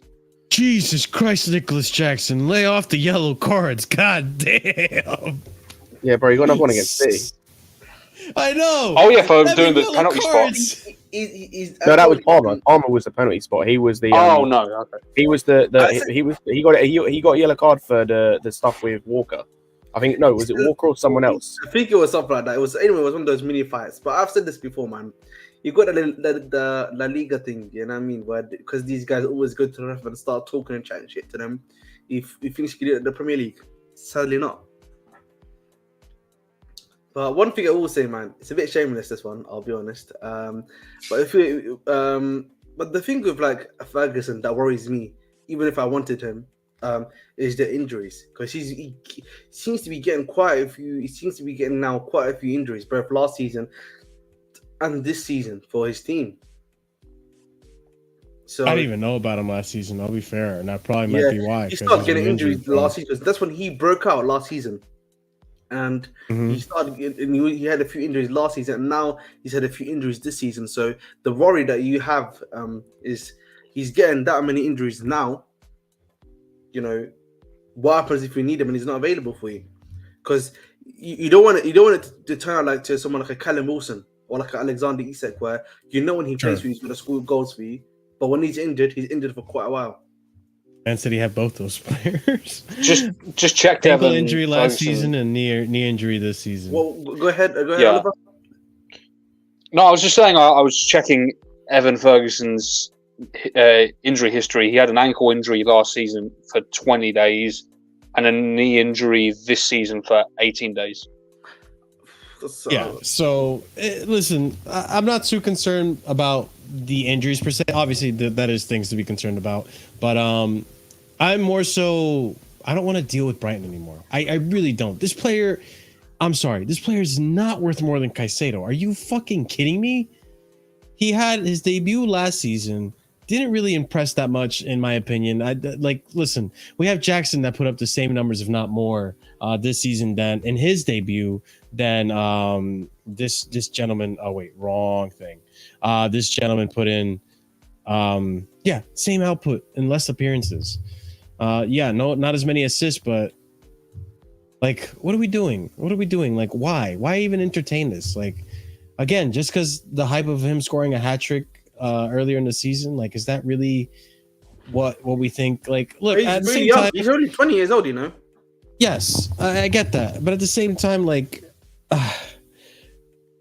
I'm trying to give our scouting a benefit of the doubt in this one, because when it comes to finding players that fit the model and fit like tactically, we haven't done that bad of a job. I feel like for the most part, we have found players that seem to fit the style of play that Poch wants to do, but they just haven't kicked off entirely, or they have and they're playing now and they're doing well. So maybe Evan Ferguson is one of those targets, but again, like, why another youth? You have Broja, you have David Washington, you have Dr. Fofana that's coming back, at the end of his loan. Am I missing someone? I probably am. And then you're going to go for your number one target is Osimhen. I'm assuming this might be a backup if Osimhen doesn't work up. But like, why you're not would paying you go for 160 million for a backup? Yeah, exactly. Yeah, exactly. That's another thing too. Why would you pay so much money on Evan Ferguson for essentially, like, you're going to start him then, and he's not even doing that well for Brighton? If you want a backup, then get a starter and then use Jackson. Yeah, I'd rather just use Jackson at that point. So it's just ridiculous. Like, I don't know why we're entertaining this, but let's move on to the other targets that aren't Evan Ferguson. We have Chelsea are focused on different names for a striker position. Santiago Jimenez is not a priority for Chelsea. They know the situation, even though they know he could be available for 45 million euros in January, but nothing concrete ongoing. And then Chelsea not focused on Santiago Jimenez. They're looking for other names. They're where Jimenez. Okay, same thing. And then another tweet right here: the potential cost of trying to sign Victor Osimhen from Napoli, let alone the possibility that they don't qualify for next season's Champions League, may complicate a potential pursuit for Chelsea and others. But he's in the bracket of strikers being looked at by all top clubs. The likes of Lautaro Martinez, Sesko, Ferguson, and Boniface get mentioned to me a lot by people who work in the recruitment. Right now, the demand continues to outstrip the supply. Therefore, it's not absolutely guaranteed that clubs such as Chelsea end up signing a pure number 9. Maybe they should instead go for a more flexible forward who can contribute goals. This is coming from David Ornstein. Go ahead, Ahmed. Can you repeat? Can you repeat? Boniface. It's Boniface, bro. Boniface? Yeah, it's Boniface. That seemed too straightforward for me. That's why I made it more fancy. I added an accent at the end. When if I say, Oh my lord, big man! But you know what, man? I actually was looking at, obviously reading this. If I see Lautaro Martinez, sack Pochettino. No, forget that. Ahmed, I'll go one further. I said it before, I'll say it again. If I see any of the people on this list that are like any of the people on this list come through the doors at Chelsea, I'm not happy. I would agree because the thing is, again, we complained that how Jackson doesn't have enough experience, and that we need an experienced striker. Like Boniface, he's just been brought from USG, Union Saint-Gilloise, to Leverkusen, and like and this is his first season there. It would be crazy for us to spend that much money on him. Ferguson, you've spoken about Brighton. Sesko, he's probably going to cost you another fortune, and again, he's not even playing that regularly, if I'm not mistaken either. I think he is, but actually, no, he might not be. And I don't think he's playing that regularly, if I'm not mistaken. Because I don't see him that much in the lineup. That's the thing. Because they're playing Openda over him. Remember, they play Openda as their striker. Santiago Jimenez, he plays for Fenerbahce, right? He replaced Feyenoord. No, he plays for Feyenoord. But even him, apparently the club is not after him, apparently, according to Fabrizio. So the club's not after him. But he's another one. I don't know. I don't want him. Like I don't want him. Not meaty. They're not meaty, but they're not top tier. Like I want top tier. Up and coming, essentially. Yeah. These are the up and comers, essentially. Bar Lautaro Martinez, all of these guys. No. Ahmed's spitting, by the way, about Sesko. My man started 3 games this season. They've got a Openda over him. They brought Openda to be the star, and he's the one that's playing regularly, and he's in front of Xavi Simons, if I'm not mistaken. So I was gonna say this man has scored 3 goals this season in the Bundesliga. Mm-hmm. And 2 of those were against the worst team in the league, the team bottom of the league, and the other one was against Cologne in a 6-0 win. Like no. But like again, like when you just look at all these strikers we're talking about, they're just Bar and Lautaro, they're up and comers. They still need time to develop into whatever if they're gonna become these top tier strikers. Mm-hmm. Now, obviously, we know who the 2 upper echelon strikers are in Ivan Toney, and this might be another hot take by Ahmed Abdi. Let's just thank Osimhen. For me, I am very have mixed feelings on Victor Osimhen. Okay, we'll talk about Victor Osimhen. That's how you pronounce his name, apparently. So thank you. Let's come back and talk about the targets that we really want. Okay, so let's bring up some tweets and let's give some praise to Agent John Obi Mikel, my man, doing some miles for Chelsea right now. So, okay, let's start off with this first tweet. Is as well as Victor Osimhen, Chelsea also have interest in Brentford striker Ivan Toney and another potential option in Club Brugge forward Antonio Nusa, which we mentioned in the summer. I think around August time before the transfer window closed. We haven't seen his name pop up since, but he's a winger, no? I thought he was a winger. He's a winger. Though he has seen as more of a wide player, yes, but he is mentioned in this tweet. But the link is still alive, so that's something to say there, something to see. Let's continue on. So, John Obi Mikel, Victor Osimhen has got the personality and the arrogance. When he walks in, you can tell someone just walked into the room. That's what Didier had. He's pretty close to what Didier was, and my advice for would be to come to Chelsea. Continuing on. Agent John Obi Mikel to Victor Osimhen. We are crying out for someone to give us goals, and that's something you would give us. Saudi can wait. Give us 2, 3, 4 years at Chelsea. Next season, I hope you come to the club. Living in London, we don't have the best weather, but everything else is amazing. Trust me, the club, people at the club, the training ground, everything is absolutely amazing via the Obi-Wan podcast. Continuing on, more quotes from the podcast. Next season, I know you're going to come to Chelsea. I'm telling you, I'm going to be the agent to broker that deal. I'm going to make sure that happens. We are crying for someone like you since Didier left the club. Thank you, John Obi Mikel. Appreciate you, bro. But more news. Didn't he play with, just quickly on Obi Mikel, did he not play with I don't think he actually got to play him. He played with Costa, I'm sure. He left in 2017. Yeah, he did play with Costa. Oh yeah, with Diego Costa, but I think he's referring to the fact that Costa and Drogba were different types of the same similar striker, but Drogba had more of a legacy. I think more people could relate to Drogba. I hate And I think the fact argument, but I don't think it's a legacy argument for me personally. I'm just saying that, you know, you played with another elite striker, I would argue, other than Drogba though. So like, it's a bit, isn't that a bit disrespectful to my man? Maybe. I see it more as like, I think he's saying Drogba because Drogba is the best striker that Chelsea have ever had. And maybe an added notion, the fact that he's African. That could be another thing to add to it. So continuing on, Victor Osimhen is open to the move to Chelsea, but the Blues may have to wait until next summer. And this is where things get interesting, right? Chelsea are still considering whether to move for striker in January. It's likely to depend on the form of Nicholas Jackson, Christopher Nkunku, and Armando Broja. Then Victor Osimhen is Chelsea's prime target for striker. He is the one they want first and foremost. So now we're seeing that it's no longer Ivan Toney that's the number one target. It is Victor Osimhen.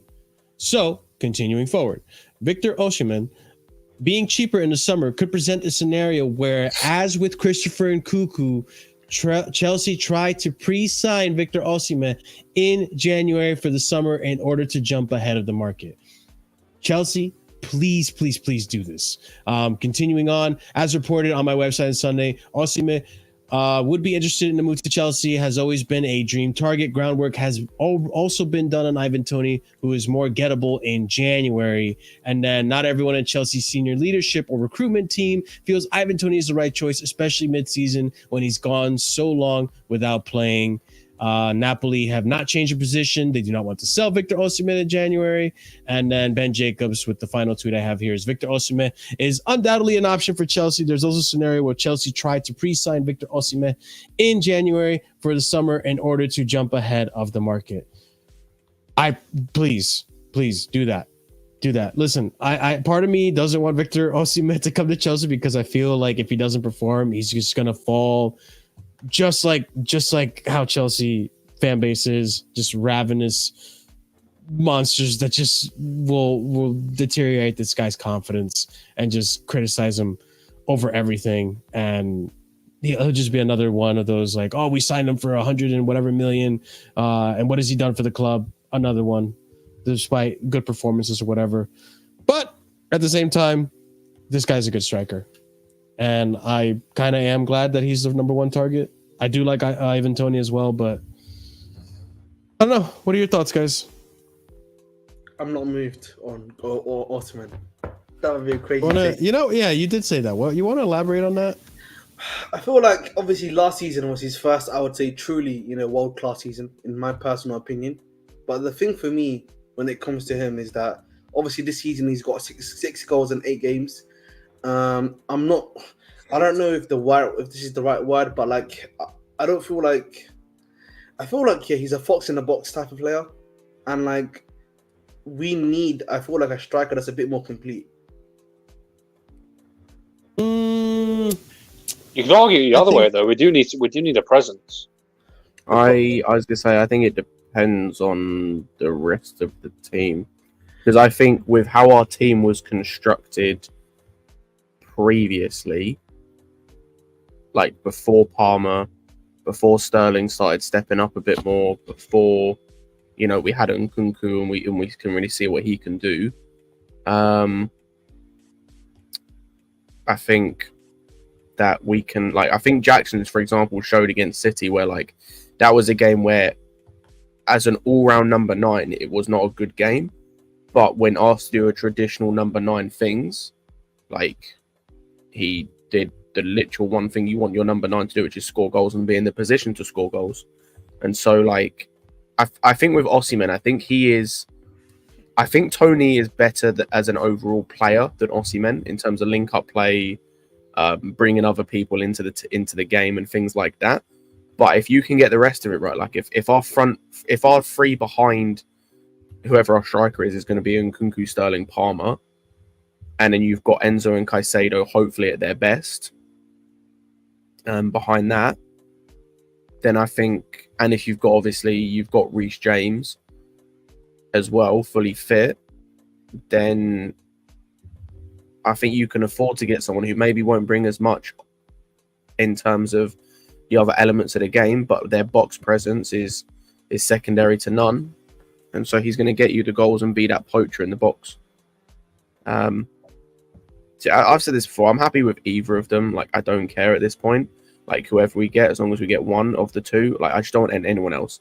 I'm not here chilling and waiting for like a second or third option. I'm not walking out with like plan B or plan C or nothing. It's plan A or bust. Like, if you don't end up with plan A, then it's a failure. It's a failure. I don't care who else we get. I don't care if we end up with Jimenez, if we end up with Sesko, if we end up with whoever else. If we don't end up with plan A, it's a failure. I want to point out something on the Victor Osimhen discussion, and I think this is an observation I just recently made. I want to say Poch recently has stopped asking for the defensive backs in Reece or Malo Gusto and Cucurella to stop crossing into the box as much, which is good considering we don't really have a offensive player that can head the ball well. So there's no point, but it also does, minimize a form of attack that we can do. So it does limit our options in a sense, which again, I'm not complaining. There's no point in us crossing the ball when we don't have someone who can head in the ball. What Victor Osimhen does give us in terms of that, though, is the ability to head the ball in the goal. I've seen his headed goals and he's got a good head on him. That being said, you could make the argument that he does fit the team in the sense as well, because we have someone like Reece James that can pin a cross into the box, and we're just not really using that. Maybe it was last game, but I think that's also been an instruction of the defensive backs to invert more and come into the middle more than try to cross the box from wide. Which we should be able to have both options. I think Victor Osimhen does give us the option to do either or. So I would say, in that sense, I actually would want Victor Osimhen because of his heading ability. I can't speak too much on Ivan Toney. I think he does have some heading ability, but I don't know if it's of the level of Victor Osimhen. I mean, you guys can speak for me on that. But, I mean, what do you think on that sense as well? I mean, Toney definitely does have heading ability. I mean, you have to play in a Brentford team that are so dependent on set pieces and, getting to the ball in the air. So he'd fit that bill. But yeah, just about Osimhen in general, I think it's like what Scott was saying earlier. It would depend on what kind of midfield we're playing. I'm going back to when we were saying, are we going to play with a 10 or are we going to do Caicedo, Enzo and Lavia? Because if we do that midfield 3 and play a 4-3-3, you probably want someone more complete. But if you're playing with a number 10, then you don't need the striker to drop deep. So, Osimhen can just play that fox in the box role, Yeah. And I also like his finishing. I mean, Ivan Toney's got good finishing too, but I've seen Osimhen score goals from like very, very difficult angles. And again, like, this is the thing that frustrates me about Jackson, and we've discussed this, is Jackson almost strikes me as more of a flair type of striker, and he's young. I don't mind strikers having flair. I think it's that he's young, still a little inexperienced, trying to do these dribbles and all that stuff and losing the ball too often. It gets frustrating. That's the one with, issue with people who like to dribble. They do lose the ball. It is frustrating in that sense. But then when it works, pays off, like Sterling, it's amazing. But I almost want my striker to be a shoot first and dribble second kind of a striker. Shoot first, pass second. Like, I want more shots to be taken on goal. I want more of attackers testing our keeper. That's why I'm hoping when Nkunku comes in, he's going to be testing the opposition's keeper more often. I want to see our attackers test the opposition more often. That's one thing that frustrates me about Jackson. So when we bring in Osimhen, I'm hoping that's one thing that Osimhen strikes me as a more aggressive striker that will be testing the keeper, will be taking shots from outside the box, will be taking shots from nearly impossible angles. And you never know, one can go in. But I mean, I do, one touch shot, not having to take a 2 touch to make a shot, like, just an aggressive striker like that. And I do miss that in my striker, and I like Osimhen for that reason. I mean, I do have to do more research on Ivan Toney, but at the same time, I feel the club are reasonable to be hesitant with Ivan Toney considering he hasn't been playing all season. We would bring him in January. He is likely to be a January signing. Could be a summer signing too, but I feel like someone else will poach him at that point. But I actually think with Toney, man, I do think there's a valid worry about him not playing for quite a while. I actually think that's a valid worry because we don't know how he's going to look like essentially. Sure. And honestly, I do think that's valid. Yeah, I think it's 100% reasonable on management. I think for me personally, that remains to be seen because, I want to see what happens with a player like Wesley Fofana because he's going to end up being out for a comparable time to Toney, albeit through injury. So I want to see what the ownership think of reintegrating him back into the team, and if they hold the same energy for he hasn't played in X amount of months, so therefore we're not going to go ahead. I'll be real. I don't think it looks good for him. For I agree, but I just want to actually see what they do. I need to see evidence of what their idea is. Fair enough. Because we haven't heard any reports yet of how they're feeling, as far as I'm aware. Nope. Yeah. So I mean, we'll see what happens. The story is starting to get hotter, which before it was just links and rumors, but now it's getting more. What's up? No, it's okay. I made a joke. It's okay. I didn't even hear your joke, bro. The story is getting hotter, and I said, "Damn, I thought it was cold." That's what I said. That's all. Terrible joke. Okay, well, you'll get this one for that one. Hey man, you win some, you lose some. On to the next one. You lost that one though, right?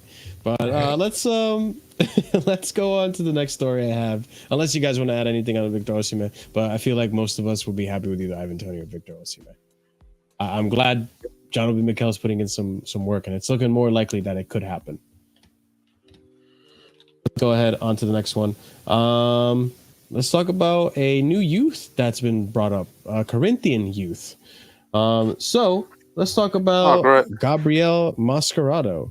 So I think this guy's a striker. I'm not entirely sure. No, he's a midfielder. Oh, he's a midfielder. Okay. He's a defensive midfielder. Oh, even better. Wow. Actually, he might have been. Most of the clips I saw of him were him defending. Like, he's a midfielder. That's about okay. So, yeah, I mean, we had an obsession of centre backs previously. Now we've got a deep obsession of midfielders now, particularly 8s it seems, or 6s, whichever one suits our fancy these days. The saying "be careful what you wish for" is striking me here. This is what I asked for. I asked for us to be doing this, and we took this into overdrive. Yeah, a little bit. Well, let's read up about him.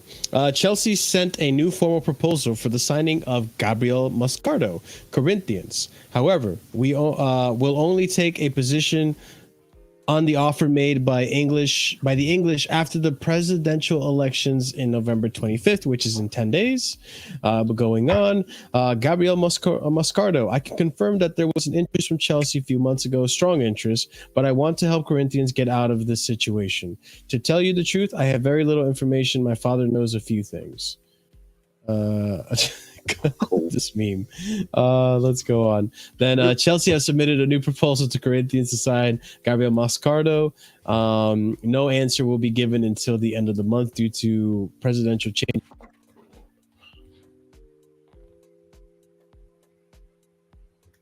Can you hear Marshall? No, audio cut. Yeah, man. Is it better now? Yeah, there we go. Yeah. Okay. Did you guys hear me read this tweet? Nope. No, man, we didn't hear anything, bro. Awesome. Good thing I didn't delete the actual tweet. So let's just go back real quick. Apologies for that, people. Technical difficulties. Gabriel Moscardo, I can confirm there was interest in Chelsea a few months ago, strong interest, but I want to help Corinthians get out of the situation. To tell you the truth, I have very little information. My father knows a few things. And then next tweet, Chelsea has submitted a new proposal to Corinthians to sign Gabriel Moscardo. No answer will be given until the end of the month due to presidential change. And Corinthians offer is above 25 million euros. And then I said, Scott, since you've seen him, and I'm sure the other guys have seen too. I haven't gotten a chance to see him. What are your thoughts on the price tag and this player's talent? Legit, I saw a couple of clips of him. That's why I've got no thoughts on him as a player. I have no idea if he's good, bad, indifferent. Just like, why? As promising as Santos, maybe. I have no idea. Like, I don't know. I didn't know who Santos was when we bought him. I'll really. be real, man. As of right now, I ain't got a Scooby Doo. You know what I'm saying? Oh, I'm gonna be like, but like, why? It's just all I'm gonna ask is why. I Buy genuinely cheap, sell expensive. It just seems like the logic to me. No, I don't think a lot but- of these players are going to be first teamers. But Marshall, the problem with that is that, like, sorry, Scott. Say that again, Scott. What's like? It's all sell for cheap, but like, or buy for cheap, sell for expensive. Number one, it's not that cheap for a youth player. Like, Yeah, 25 million euros is not cheap. Also, number two, like what's like genuinely, what's the point? Like, where does this fit? Like, as I said, like, I wanted this to an extent for us to go and sign a few players. We're doing this, like, we keep doing this. Like what I don't understand what the point is. I fully don't understand what the point is. I don't care whether this guy, like, unless this guy is like one of the best midfielders to come out of Brazil, like in like the past 3 years, which is what we thought Santos was going to be. I was going to say as well, like, you talk about buy cheap and sell expensive. Well, how are we going to sell for expensive when, like, all but one or a few of our loans are, you know, our loans aren't developing the players. So how is their market values for us to raise? Yeah, we haven't gotten the best loans. I will say part of those loans, well, I don't even know. There's just too many bad loans. Because I was going to say, like, part of it is because the Lukaku loan, the Kepa loan, you know. No. But we're talking about the choice of loan. Yeah, the teams that we chose. Yeah, exactly. That's the problem. But I also think, like, real quick, Scott, before you go, I also think, like, if we had another international loan, I have this feeling that Andrey Santos goes to a better team internationally, not in the Prem. Go ahead, Scott. But the Premier League's not a solution, though. You should just keep him at the club. Sure. Exactly. No, but then plan that better. Then plan your loans better. Yeah. But like, the thing for me, right? Say we sign this guy, kid. Next season, our midfield, in terms of people that can play midfield, I'm not talking about profiles and everything, because you can shift it around, right? Play like a 2 behind a 10 or a 3 in midfield with like a single pivot, whatever, right? So just in terms of midfielders, we'll have that can play in that midfield. Enzo will have Leslie, Carney Chukwuemeka. I'm including Nkunku because he can play the 10. And if we sign a striker, it's likely he will play the 10. You've got... I'm not going to include Palmer because it seems like he's more on the right, but he can play there. Gallagher, potentially. Caicedo. Lavia. That's already 7, and I haven't included the loan players. You've then got Caicedo. You've got Santos. You've got this dude. That's 10 midfielders. Yeah, it's a lot. And also, so how many of those? So my question with them is, how many of those are going out on loan? Let's say 4. So cool. So that's, you'd imagine, at least 4 international slots immediately taken up by those midfielders. Like, at some point, you just have to develop what you've already got here. Like, have we now given up on Caicedo? Have we given up on Santos? 100%. I get it. Like, bro, like, the thing is we're trying to. It comes across like we're trying to do the City thing too quickly. Like, I read I'm going to use an example that's going to sound a bit weird, but I read it recently, and it's the easiest example to use, right? So, sure. I was reading an article about an MLS team. Basically, this guy does like a breakdown for every MLS team at the end of the season of like how the last year went for them, and he was talking about the San Jose Earthquakes. And one of the things they're trying to do in San Jose is basically become like a team that develops youth and sells them on into Europe. They're trying to become that because they've got a good academy. In this article, I can't remember exactly, so I'm paraphrasing it a bit. He mentions about sooner or later they've got to start doing that, because they haven't done that yet with any player. Like, they haven't sold a youth player yet that they've developed for big money to a club. So eventually they have to start doing that. And it's the same thing here and with us to an extent, where like, it's all good saying buy for cheap and sell for big and develop players in the middle. We haven't done that yet. Like, We haven't done that. And the thing is like all of those midfielders I just mentioned to you, there are out of those 10, there are 4 that you can comfortably say are staying. That's 6 that are maybes. And you could make a case for any of those 6 to stay or go. And that's stupid because like that shouldn't be how it be. That's not even how City do it. We're trying to aim for what City and RB Leipzig and or the Red Bull system are doing, and that's not even what they do. Like City, for example, they will buy a lot of players, but they've got a bunch of clubs they can send them to or sell them to that still make up. That's the thing, is like not all the guys they have in their group that came from City are just on loan. Like, for example, Yangel Herrera is one who was on loan at Girona, who they own last season. They sold to Girona, which is weird because they sold to themselves. But it's like, you see, like, but they sold him. It's a thing. Same with Jack Harrison. He came through the college system at New York City. City bought him from New York and then sold him for a profit to Leeds after sending him on loan for a year. We haven't even set the groundwork for that with these guys. Yeah. But it seems like we're stockpiling at the moment. And we're going to get to a point, if we keep doing this, where we've got too many players. We haven't got enough loan spots to send them to. And we're going to have to start selling some of them for basically the same price we bought them for. So all you've done is waste time to get a net nothing. You haven't gained anything. Not to mention there would be a few of those players that will be disgruntled. Part of it also is that, you've only got Strasbourg guys. You know what I mean? They still haven't bought the rumored Sporting guy. Sporting loan they want to buy. The rumored other club they want to buy somewhere else. So, but the thing is, Ahmed, with the Strasbourg thing, right? Even with just having Strasbourg, this comes back to the conversation we had earlier about loans. If you just were smarter with the way you plan these loans, we could have 3 guys on loan at Strasbourg right now. Where it's like you can have up to 3. No, but we only have 2 right now. No, just Angelo. We've got one. Angelo. What the fuck? We were meant to. I was going to say, reportedly, we were meant to be sending Angelo, Leslie, and David Washington there. Reportedly, which would have made 100%. Would have made complete sense if we'd have kept Santos, and because at the time it was Santos was on the team. If we kept Santos, even if you swap Leslie and Santos goes down on loan, that still makes sense because you have Santos playing in that team in the heart of that midfield, where he would have been playing with experience as well, because I've looked at their team. They've got quite a few old midfielders. So he would have been playing there. You would have had David Washington, could have been playing up top, could have been getting minutes in and amongst the strikers they've got in a top 5 league in Europe. I think they're still top 5. No, they're top 7 or 8 now. Regardless, you know what I mean. And it would have made sense. But instead, we obviously had to send Ziyech on loan to Galatasaray, where he becomes free in the summer anyway. So we'll just then move on a free, I think, to Gallagher. I don't know how but the way the wording of the transfer when it happened was weird. I don't understand it. And you've obviously got the Charlie Webster one. I have no words. This is a guy whose contract ended in the summer, and they re-signed him on a 1-year extension, by the way, to then send him on loan to. Bro, it's literally what Marina and fucking Roman were doing. They signed him on a 1-year extension to send him on loan to Herenveen, and he's played 5 games.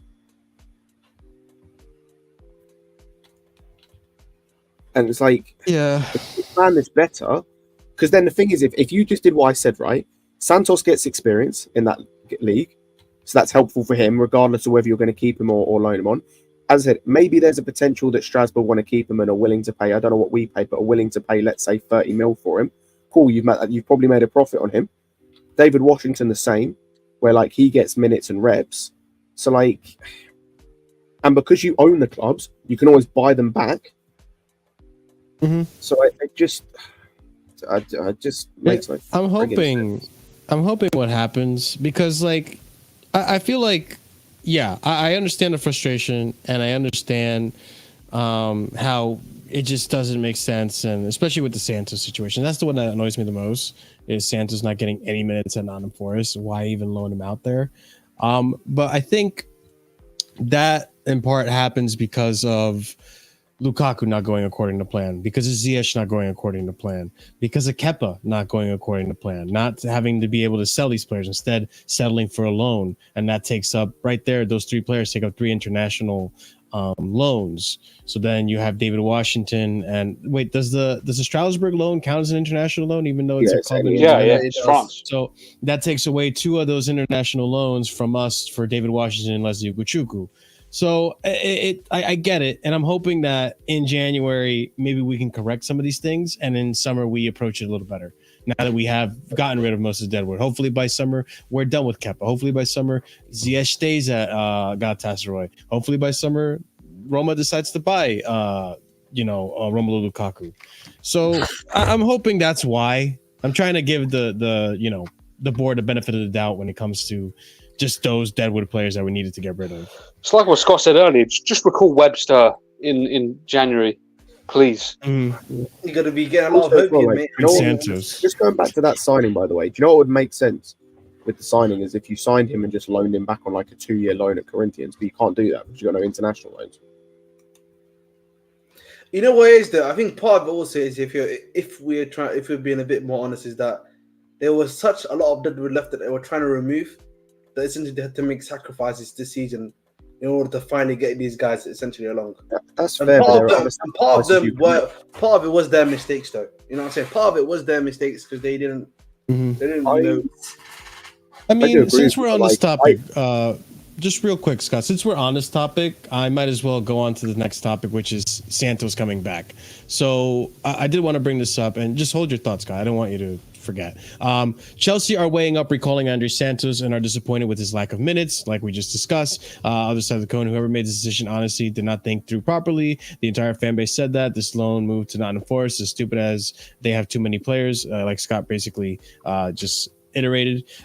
Chelsea transfer tweet right here. Chelsea could activate a break clause which would terminate Andrey Santos' loan prematurely in January. Nottingham Forest are also paying Chelsea a financial penalty every time Santos does not play when fit, according to the Mirror. And then another tweet right here from Matt Law. Chelsea has spoken to Nottingham Forest in order to understand why Santos has not been playing. Forest had been apologetic and will oblige if Chelsea want to recall him in January. Scott, what did you want to say before I read these tweets? I was just going to say, like, there's certain things of a sacrifice you can make. Like, for example, I can't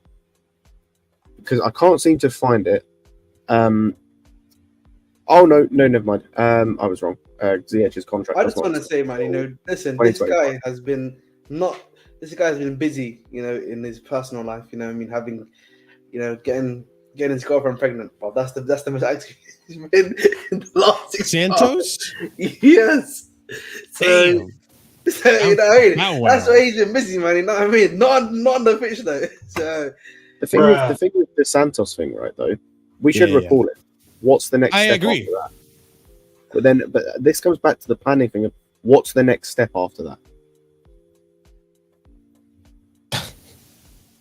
In case of injury, worst comes to worst, you have to just keep him at the club. At least we can have a watchful eye over him. I feel like he can get more out of being trained under Poch than just being under that monster that manages Nottingham Forest. My bad, Keishon. I didn't know that was his wife. I just said girlfriend just to keep it. But like also, on a side note, by the way, I agree with what Miz said, but it's like that. Just the level of thinking. This guy is 7th choice midfielder of that club. Like I just the level of understanding, like, and that, like, I'm just lost for this whole transfer. This whole transfer makes me lost for words. Like, it makes no sense from top to bottom. You send them on loan there when they already had 5 midfielders, and they proceeded to buy 2 more. They proceeded to buy 1 more and then effectively swap a midfielder. So they already had 5 midfielders. So he was already going in there being 6th choice midfielder to begin with. They then brought in another guy who started every game, I think, since he's gone there. And so he's 7th choice midfielder. The only dude he was ahead of in the pecking order has just recently come back from injury and he went straight back in the team. So he's now bottom of the pecking order. Like the level of understanding, I need to know whoever approved this. I need to get whoever approved this in a room. Right? Understand what the fuck you did. Like, I need to understand Lawrence Stewart as the. I need to understand why he did this. I need to understand what the point was. You've wasted 6 months of this kid's career, literally for nothing, for no reason, like for no reason whatsoever. You might as well have sent. Obviously, you couldn't because the stupid loan thing. But you might as well send him back to Brazil. Like, fucking stupidness, man. I mean, the only thing I could. Sorry, I was going to say Porto had legitimate. I think Porto and Lyon had legitimate interest. Leon's a bit. Porto for definitely. Had legitimate interest in bringing him on loan. Oliver, what were you going to say? I'm sorry. I was just saying the only thing, and this is even a stretch, the only reason I can see this making any sense to these directors or whoever approved this is to try and get cool with Nottingham Forest to try and give them Chalobah. I don't know. That's me. That's a stretch as well. That is a stretch. Yeah, I could see it, but it's a stretch. Because we did get an offer for Chalobah eventually at the end of the window, and he actually refused. So that's the only. But even then, that's still stupid. True. Yeah, I mean, I really hope we do recall him. We should. There's no reason not to at this point. He's better off just training with us under Poch than over there with again. And this goes back to what I was saying earlier about that midfielder of even if we get him, what's the plan? Where it's this kid right here is a guy who we bought, and he was meant to be before Pais, right? Before we bought him, this kid was in the same shoe. This is meant to be our, this is the next star we've bought for the future. This is the guy. This is the guy who was playing at the under-20s South American Championships and bossing the midfield, every midfield. Yeah. Didn't he win Player of the Tournament? Player of the tournament, top goal. He was top goal scorer. Joint top goal scorer as well. Didn't even get Brazil caps, senior cap. Yeah. Oh yeah. No. He was the captain, obviously, of the under-20s. Got Brazil caps. Was decent there as well. Was getting called up at however old he is to the Brazilian national team, which doesn't often happen, especially for young players. I don't believe, unless they're extremely talented. And we've literally wasted a year of his career. Most people have forgotten about him. We're now talking about bringing another midfielder, and it's bro, can we focus on the person that we're actually the guy that we brought in that was meant to be a star? Can we focus on him? First, we've wasted a year of his career. Because, as I said, when he comes back in January, what is the plan? He's not playing minutes at Chelsea this season. Well, I wanted to ask the panel this. Is there an option to do what we want to do with Moreira and send him into the U21s in January? Is that a possibility? But why? I mean, that's better than nothing. I feel like that's better than nothing at this point. But again, this goes back to what I said, though. That's what the plan was with Moreira, who we got on a free transfer from Benfica, and was a guy that maybe might hit, maybe won't hit, but we can maybe, if he doesn't hit, make a profit on him later on. We bought this dude to be a star. That's what you just said right there, Marshall, is what might happen with Washington, where it's could be a star, could not be. Could be good, could not be good. Washington. Yeah. But in the space of 6 months, it's gone from, maybe this guy can play in the under 21s. This is a guy who right now could be playing for one of the best teams in Portugal. This is a guy who could be playing for a top team in Europe on loan, and instead he's wasting a year of his career. Because what's the plan? If we want to loan him out in January to another English team, where are we sending him to? Also, on the development squad thing, why didn't we just do that with Charlie Webster to get a free spot open for the international loans? Same with Moreira. Why have you sent Moreira on loan? Why? What? Because Charlie Webster was playing in that development squad. I've seen him play. I've been to a few games to watch them guys play at Kingsmeadow. I've seen him play live. So he's definitely been in that environment, and he's not good enough to be a first-team player. So why did you have to send him out on loan? It just doesn't make any sense. Moreira's played 2 games this season. What was the point? I'm going to keep going back to it. What's the fucking point of some of these loans? Mm-hmm. Yeah, you're absolutely right. The only thing with Moreira, I'll say, is that he was a free transfer, so there's less risk to it. That's the only excuse they get. We bought him with a free transfer, and the report that I saw came out said that the plan was, and this was obviously before the end of the window when we loaned him out, was the plan is to keep him in the development squad, and have him play with the development squad, the Premier League 2 team. And it's that makes sense considering he's 19. He was 18 at the time when we got him in. He turned 19 over the summer. Obviously I think he played 2 games for Benfica or something. He hadn't played a lot. So it made sense. That made sense. He's played 2 games for the worst team in Ligue 1. The worst team in Ligue 1 he can't get minutes for. What was the point of that? Isn't he in last place right now? Yeah, they're bottom of the league. I just want to ask this because I don't know myself. Was there any foreseeing the fact that Lyon would be this bad? Ahmed, you would know. It's a bad situation at Lyon. No, but what I'm saying is, was there anyone that foresaw this before the season started? Like, was this something that you could have easily predicted if you knew the league? Because the problem with them is that they lost a lot of their stars. Like, they lost a lot of their stars. The only people that were literally left there, like Cherki, Kakarot, and Lacazette, and there's one other guy that plays in the midfield. The rest of them are ass, bro. But so yeah, there was definitely evidence that this wouldn't have gone well. So that's just another point against whoever sanctioned the loan. By the way, in those 2 games, he's played 65 minutes. He has completed more minutes this season for our Premier League 2 team. He's completed nearly 3 times the amount of minutes for our Premier League 2 team than he has for Lyon since he's joined. But he didn't look good. He hasn't been in the Ahmed, sorry. They've played 12 games so far this season in the league. He hasn't been in the squad for a third of those. What was the fucking point of this loan? And he's he's in that squad. You know, he's getting pelters from them ultras as well, isn't he? So there's that too. He's getting that weekly spanking, bro. They beat Rennes because they had got a red card in it. I mean, I'm sure this loan is doing wonders for his confidence. Last place with Lyon, that's where he's they're not doing so good, bro. Yeah. Marshall, have you seen the videos where you got the ultras and the guy with the microphone talking to the team and the manager and all that? Like, come on. Oh my God, no, yeah, that sounds bro. terrible. It's not looking good, bro. I'll be real to you, like a lot. They paid Chelsea for the loan. I don't know. I don't remember off the top of my head. I think it was like maybe check transfer mark. That might have the value. Also, like I'm gonna be real, Vic. Like, this isn't like throwing shade at you or getting angry at you, but like, I don't care how much they paid. Like, because that's what we got pissed about the old ownership for. Is for that that kind of stuff. And I wanted this ownership group to move away from it. And this is probably the most annoyance I have with this ownership group and with these directors of football is these loans. Like, the signings, I've had no real issue with for most of them.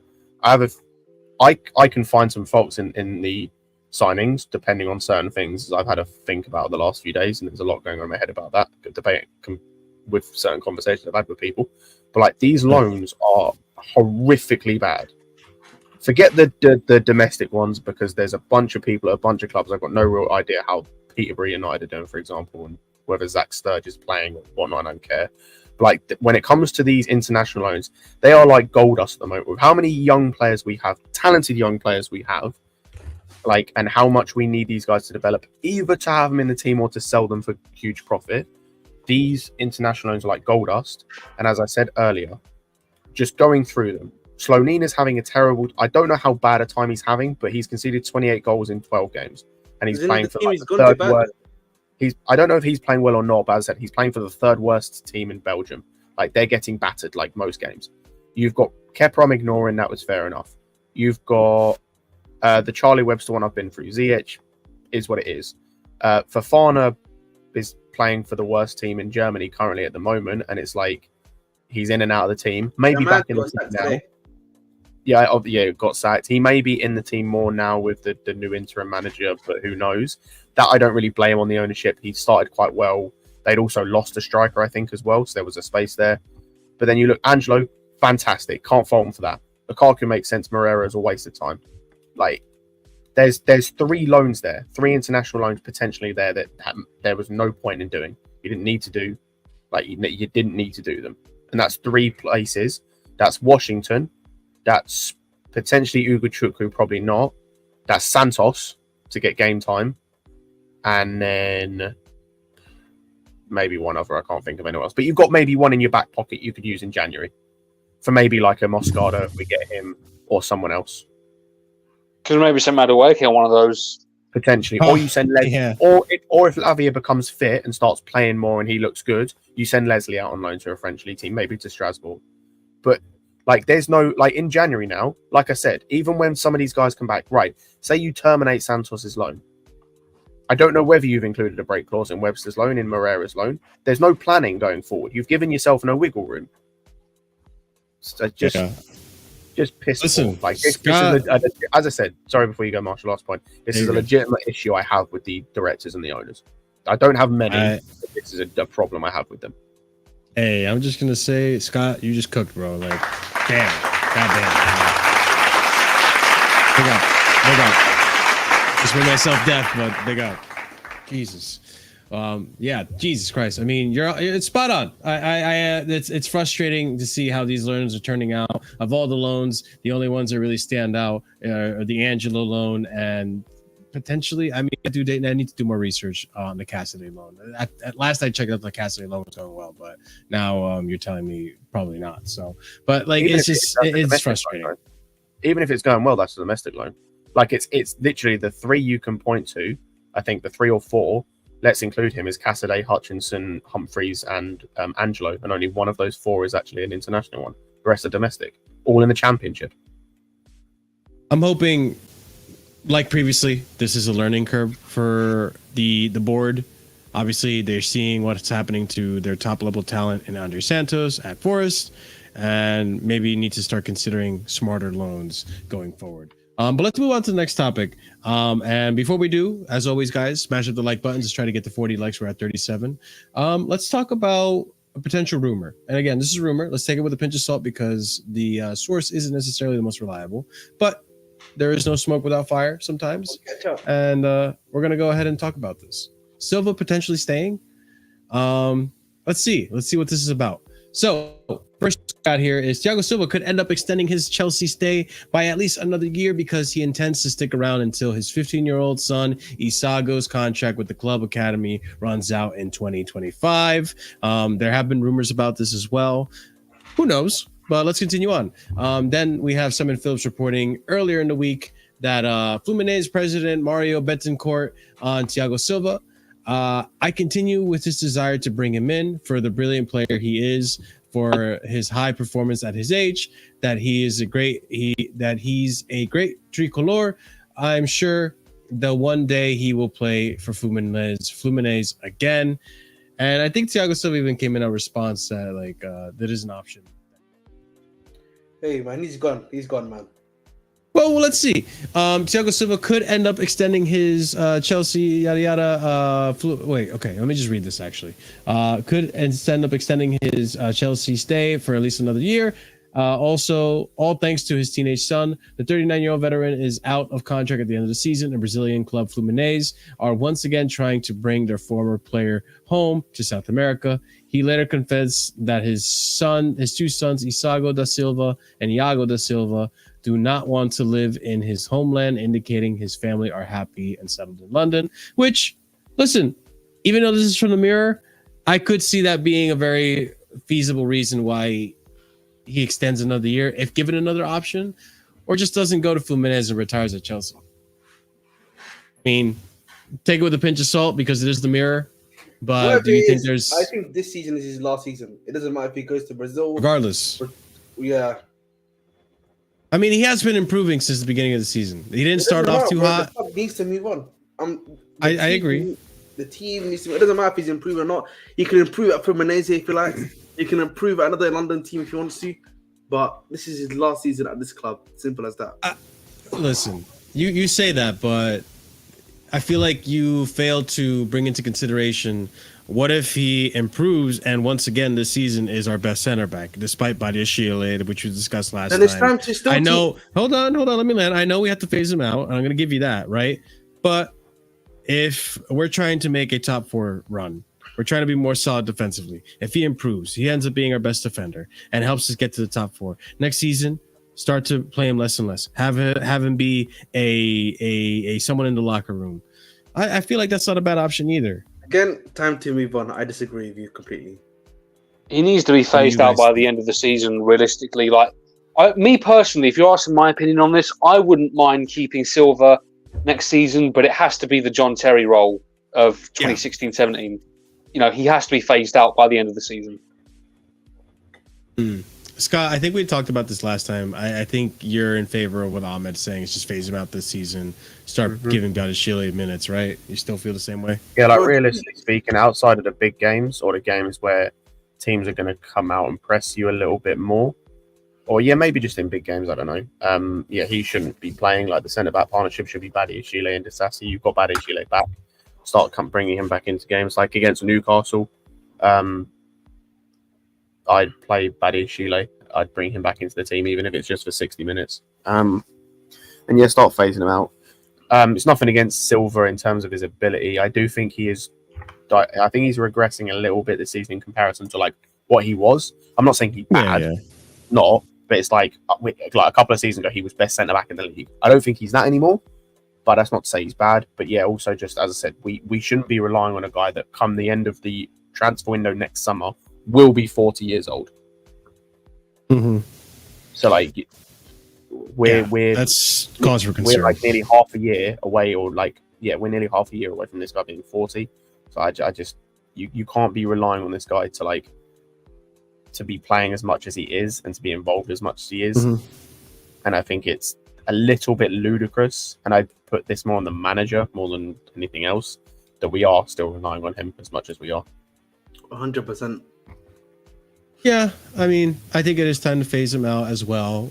However, I think that my decision on that is going to vary depending on the performances. If he starts really like performing well, and the beginning of the season was just a fluke, getting used to with the chemistry with the other new defenders. Badiashile wasn't there. It was Disasi. It was a new guy. And we have Colwell coming from Brighton, new guy to Thiago Silva, reestablishing that. And now we see him almost as good as last season. Then I say give him another year, and then next season we phase him out for real. Start playing him a lot less.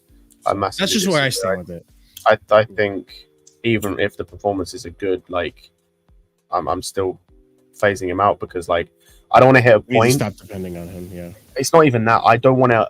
There's the thing in the back of my mind of him hitting the same point that Ivanovic did, the same point Aspi did, the same point to an extent Cahill did, where you just hit a cliff. Like you just come to a point where age catches up to you and you hit a cliff. And at that point, when you start regressing badly, I don't think he'll regress to the extent like Aspi did, and regress as quickly as Aspi did. But I do think there's that chance of happening, and I'd rather you are prepared for that happening. Because right now, if that happens, we're not prepared. If that happens right now, like let's say, not even that actually. Let's say next game against Newcastle, he starts and gets injured. I don't think we're in a state where we're prepared for that to happen. Let's say he has his worst game of the season as well. Maybe picks up a red card, or just has has the worst game of the season. It's an embarrassing performance. Like I'm not wanting it to happen. I don't think we're in a position where we're ready to like, okay, now we can bring in Badiashile. I don't think we're in that position.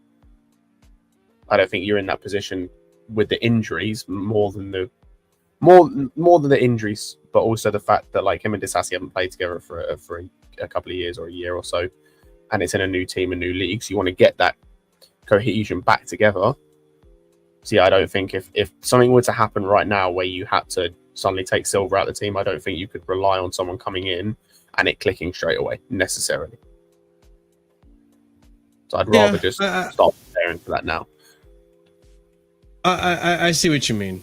I still am more faithful and hopeful that if he does play well, he will continue to play well till the end of the season. But it could be the complete opposite. He could completely go off a cliff the next game, and we just don't see him at his best after that.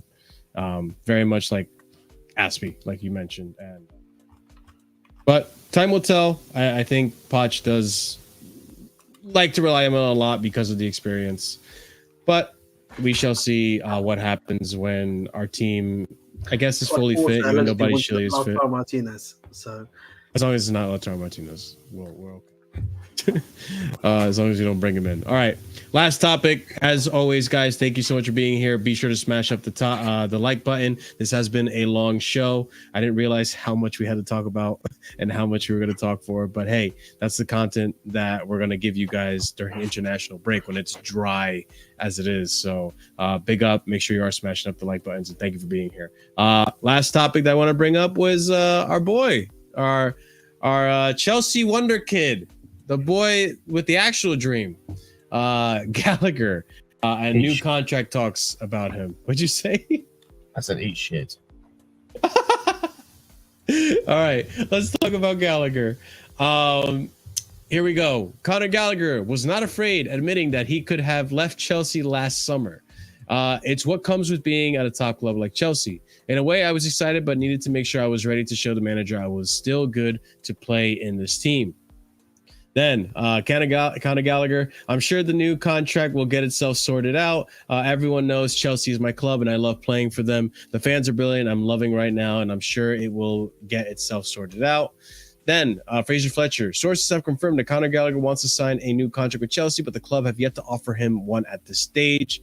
And then the final tweet I have here from Matt Law. There's absolutely no progress on Conor Gallagher's new contract. There have been no further talks, and there is no option to his current deal to trigger an extension. That being said, if you're not going to give him a contract, sell him in January. If you are going to give him a contract, do it soon.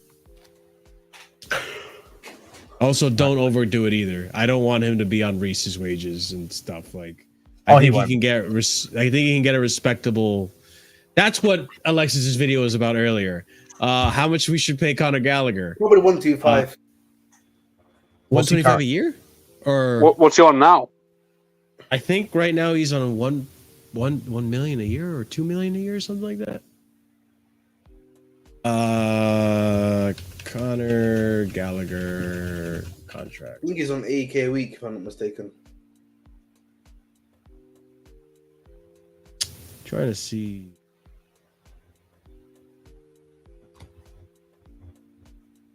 Makes 100 mil point as he opens up. Oh,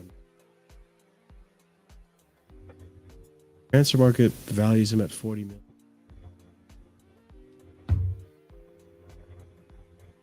I don't know. Market value. Is this what I don't even know. You don't want market value. You want what his current wages. Let me just check the Chelsea wage budget.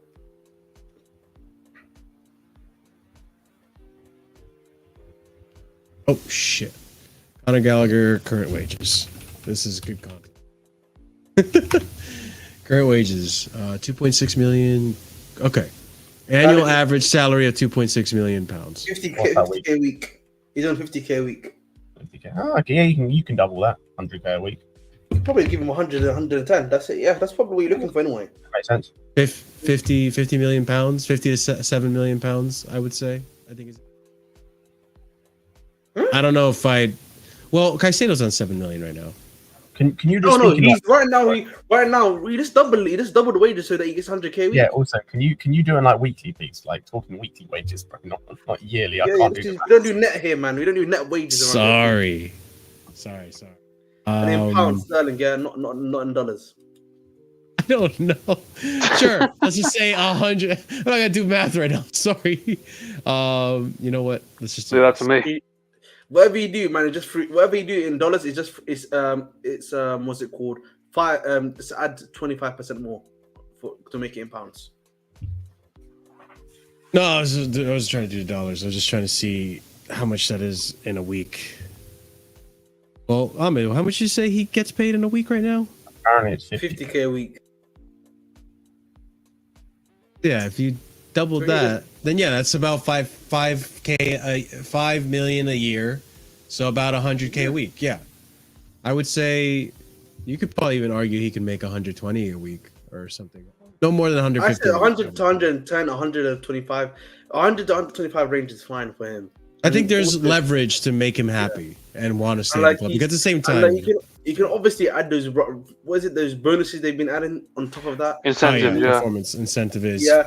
So again, for me, if you want him to be here, and again, I said before, he's a very good, strong bench option. You bring on for the last 30 minutes to do a job, and can play when one of your players is injured in that midfield to a certain extent too. So I don't mind having him for that. Otherwise, just sell him.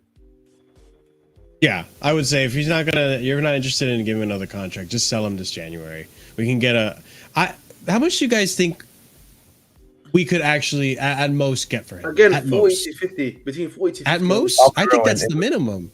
I was gonna say, with the current way he's playing, and the fact he's English, you could push that to 50, depending on the club you're selling him to. You could easily push that to 60 mil. Because Marshall, you're going to argue for 70. Marshall, you got to remember, Everton offered 40 million for him when he was arse last season. Mm-hmm. Now he's and now look at him. now he's been pretty good, and I would argue you could probably offer 70. I mean, listen, we gave Mason Mount to Man United for that price, and he is nowhere near as good as Gallagher's been this season. Hey man, at the end of the day, Chelsea club, we now have to sell it. Happens. Your mic kind of cut off because no, I said Chelsea Football Club, we know how to sell. So if we want to sell him, we'll sell him at the right price. Very true.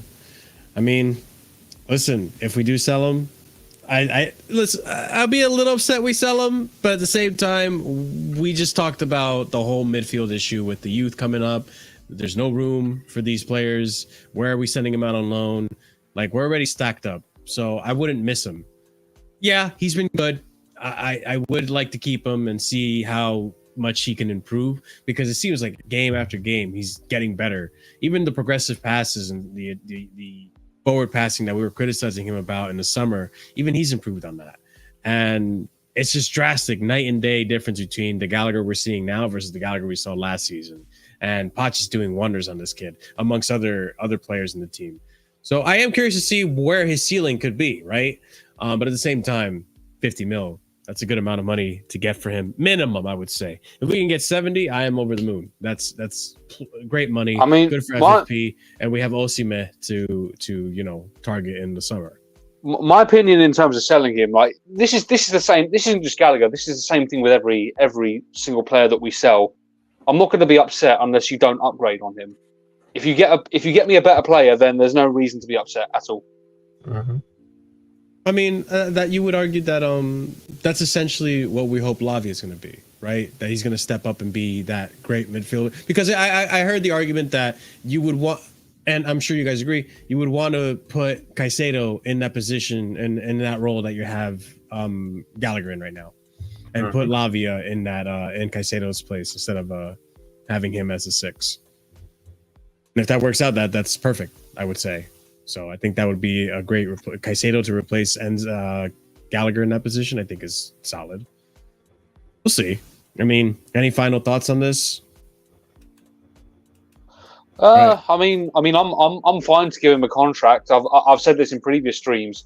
He either stays at the club and performs well, or we sell him for more money. So I think a contract is a win-win at this stage. Yeah, I mean, even if he does sign a contract, if we do decide to sell him on in the future, he will go for a pretty penny, because I'm sure that contract's going to be worth a good amount of money. So we'll see. I would imagine, yeah. I mean, especially considering the contracts that we have been giving players. I'm sure it won't be a small contract. It'd be like a 7-year, 8-year contract. Who knows? And I know we raised a concern just now, just before about don't give him the same as Reece. They're not going to do that, because these directors wanted to sell him in the summer. The main force keeping Gallagher at the club right now is Poch. Yeah, I would say so. I would agree with that. But all right, cool. That being said, guys, that's the end of the show. We appreciate it. Thank you so much for being here. We will be back at some point in the weekend. I'm thinking about doing a react. I'll react to what? You'll see. So join us for that one. And yeah, let's I'm gonna go ahead and do a raid as usual. We're gonna raid Sarcasm City and them lot. They're up right now and doing what they do best, which is creating content that is entertaining for you guys. So be sure to copy and paste that raid message and spam it over on their chat, as we will be there as well, or I will at least. But yeah, guys, as usual, on your way out, be sure to subscribe if you haven't done so already. Smash up the like button, so it does help out with the algorithm. Be sure to hit the bell notifications so you are notified that we will be going live, especially during international break. You never know when content's going to come up.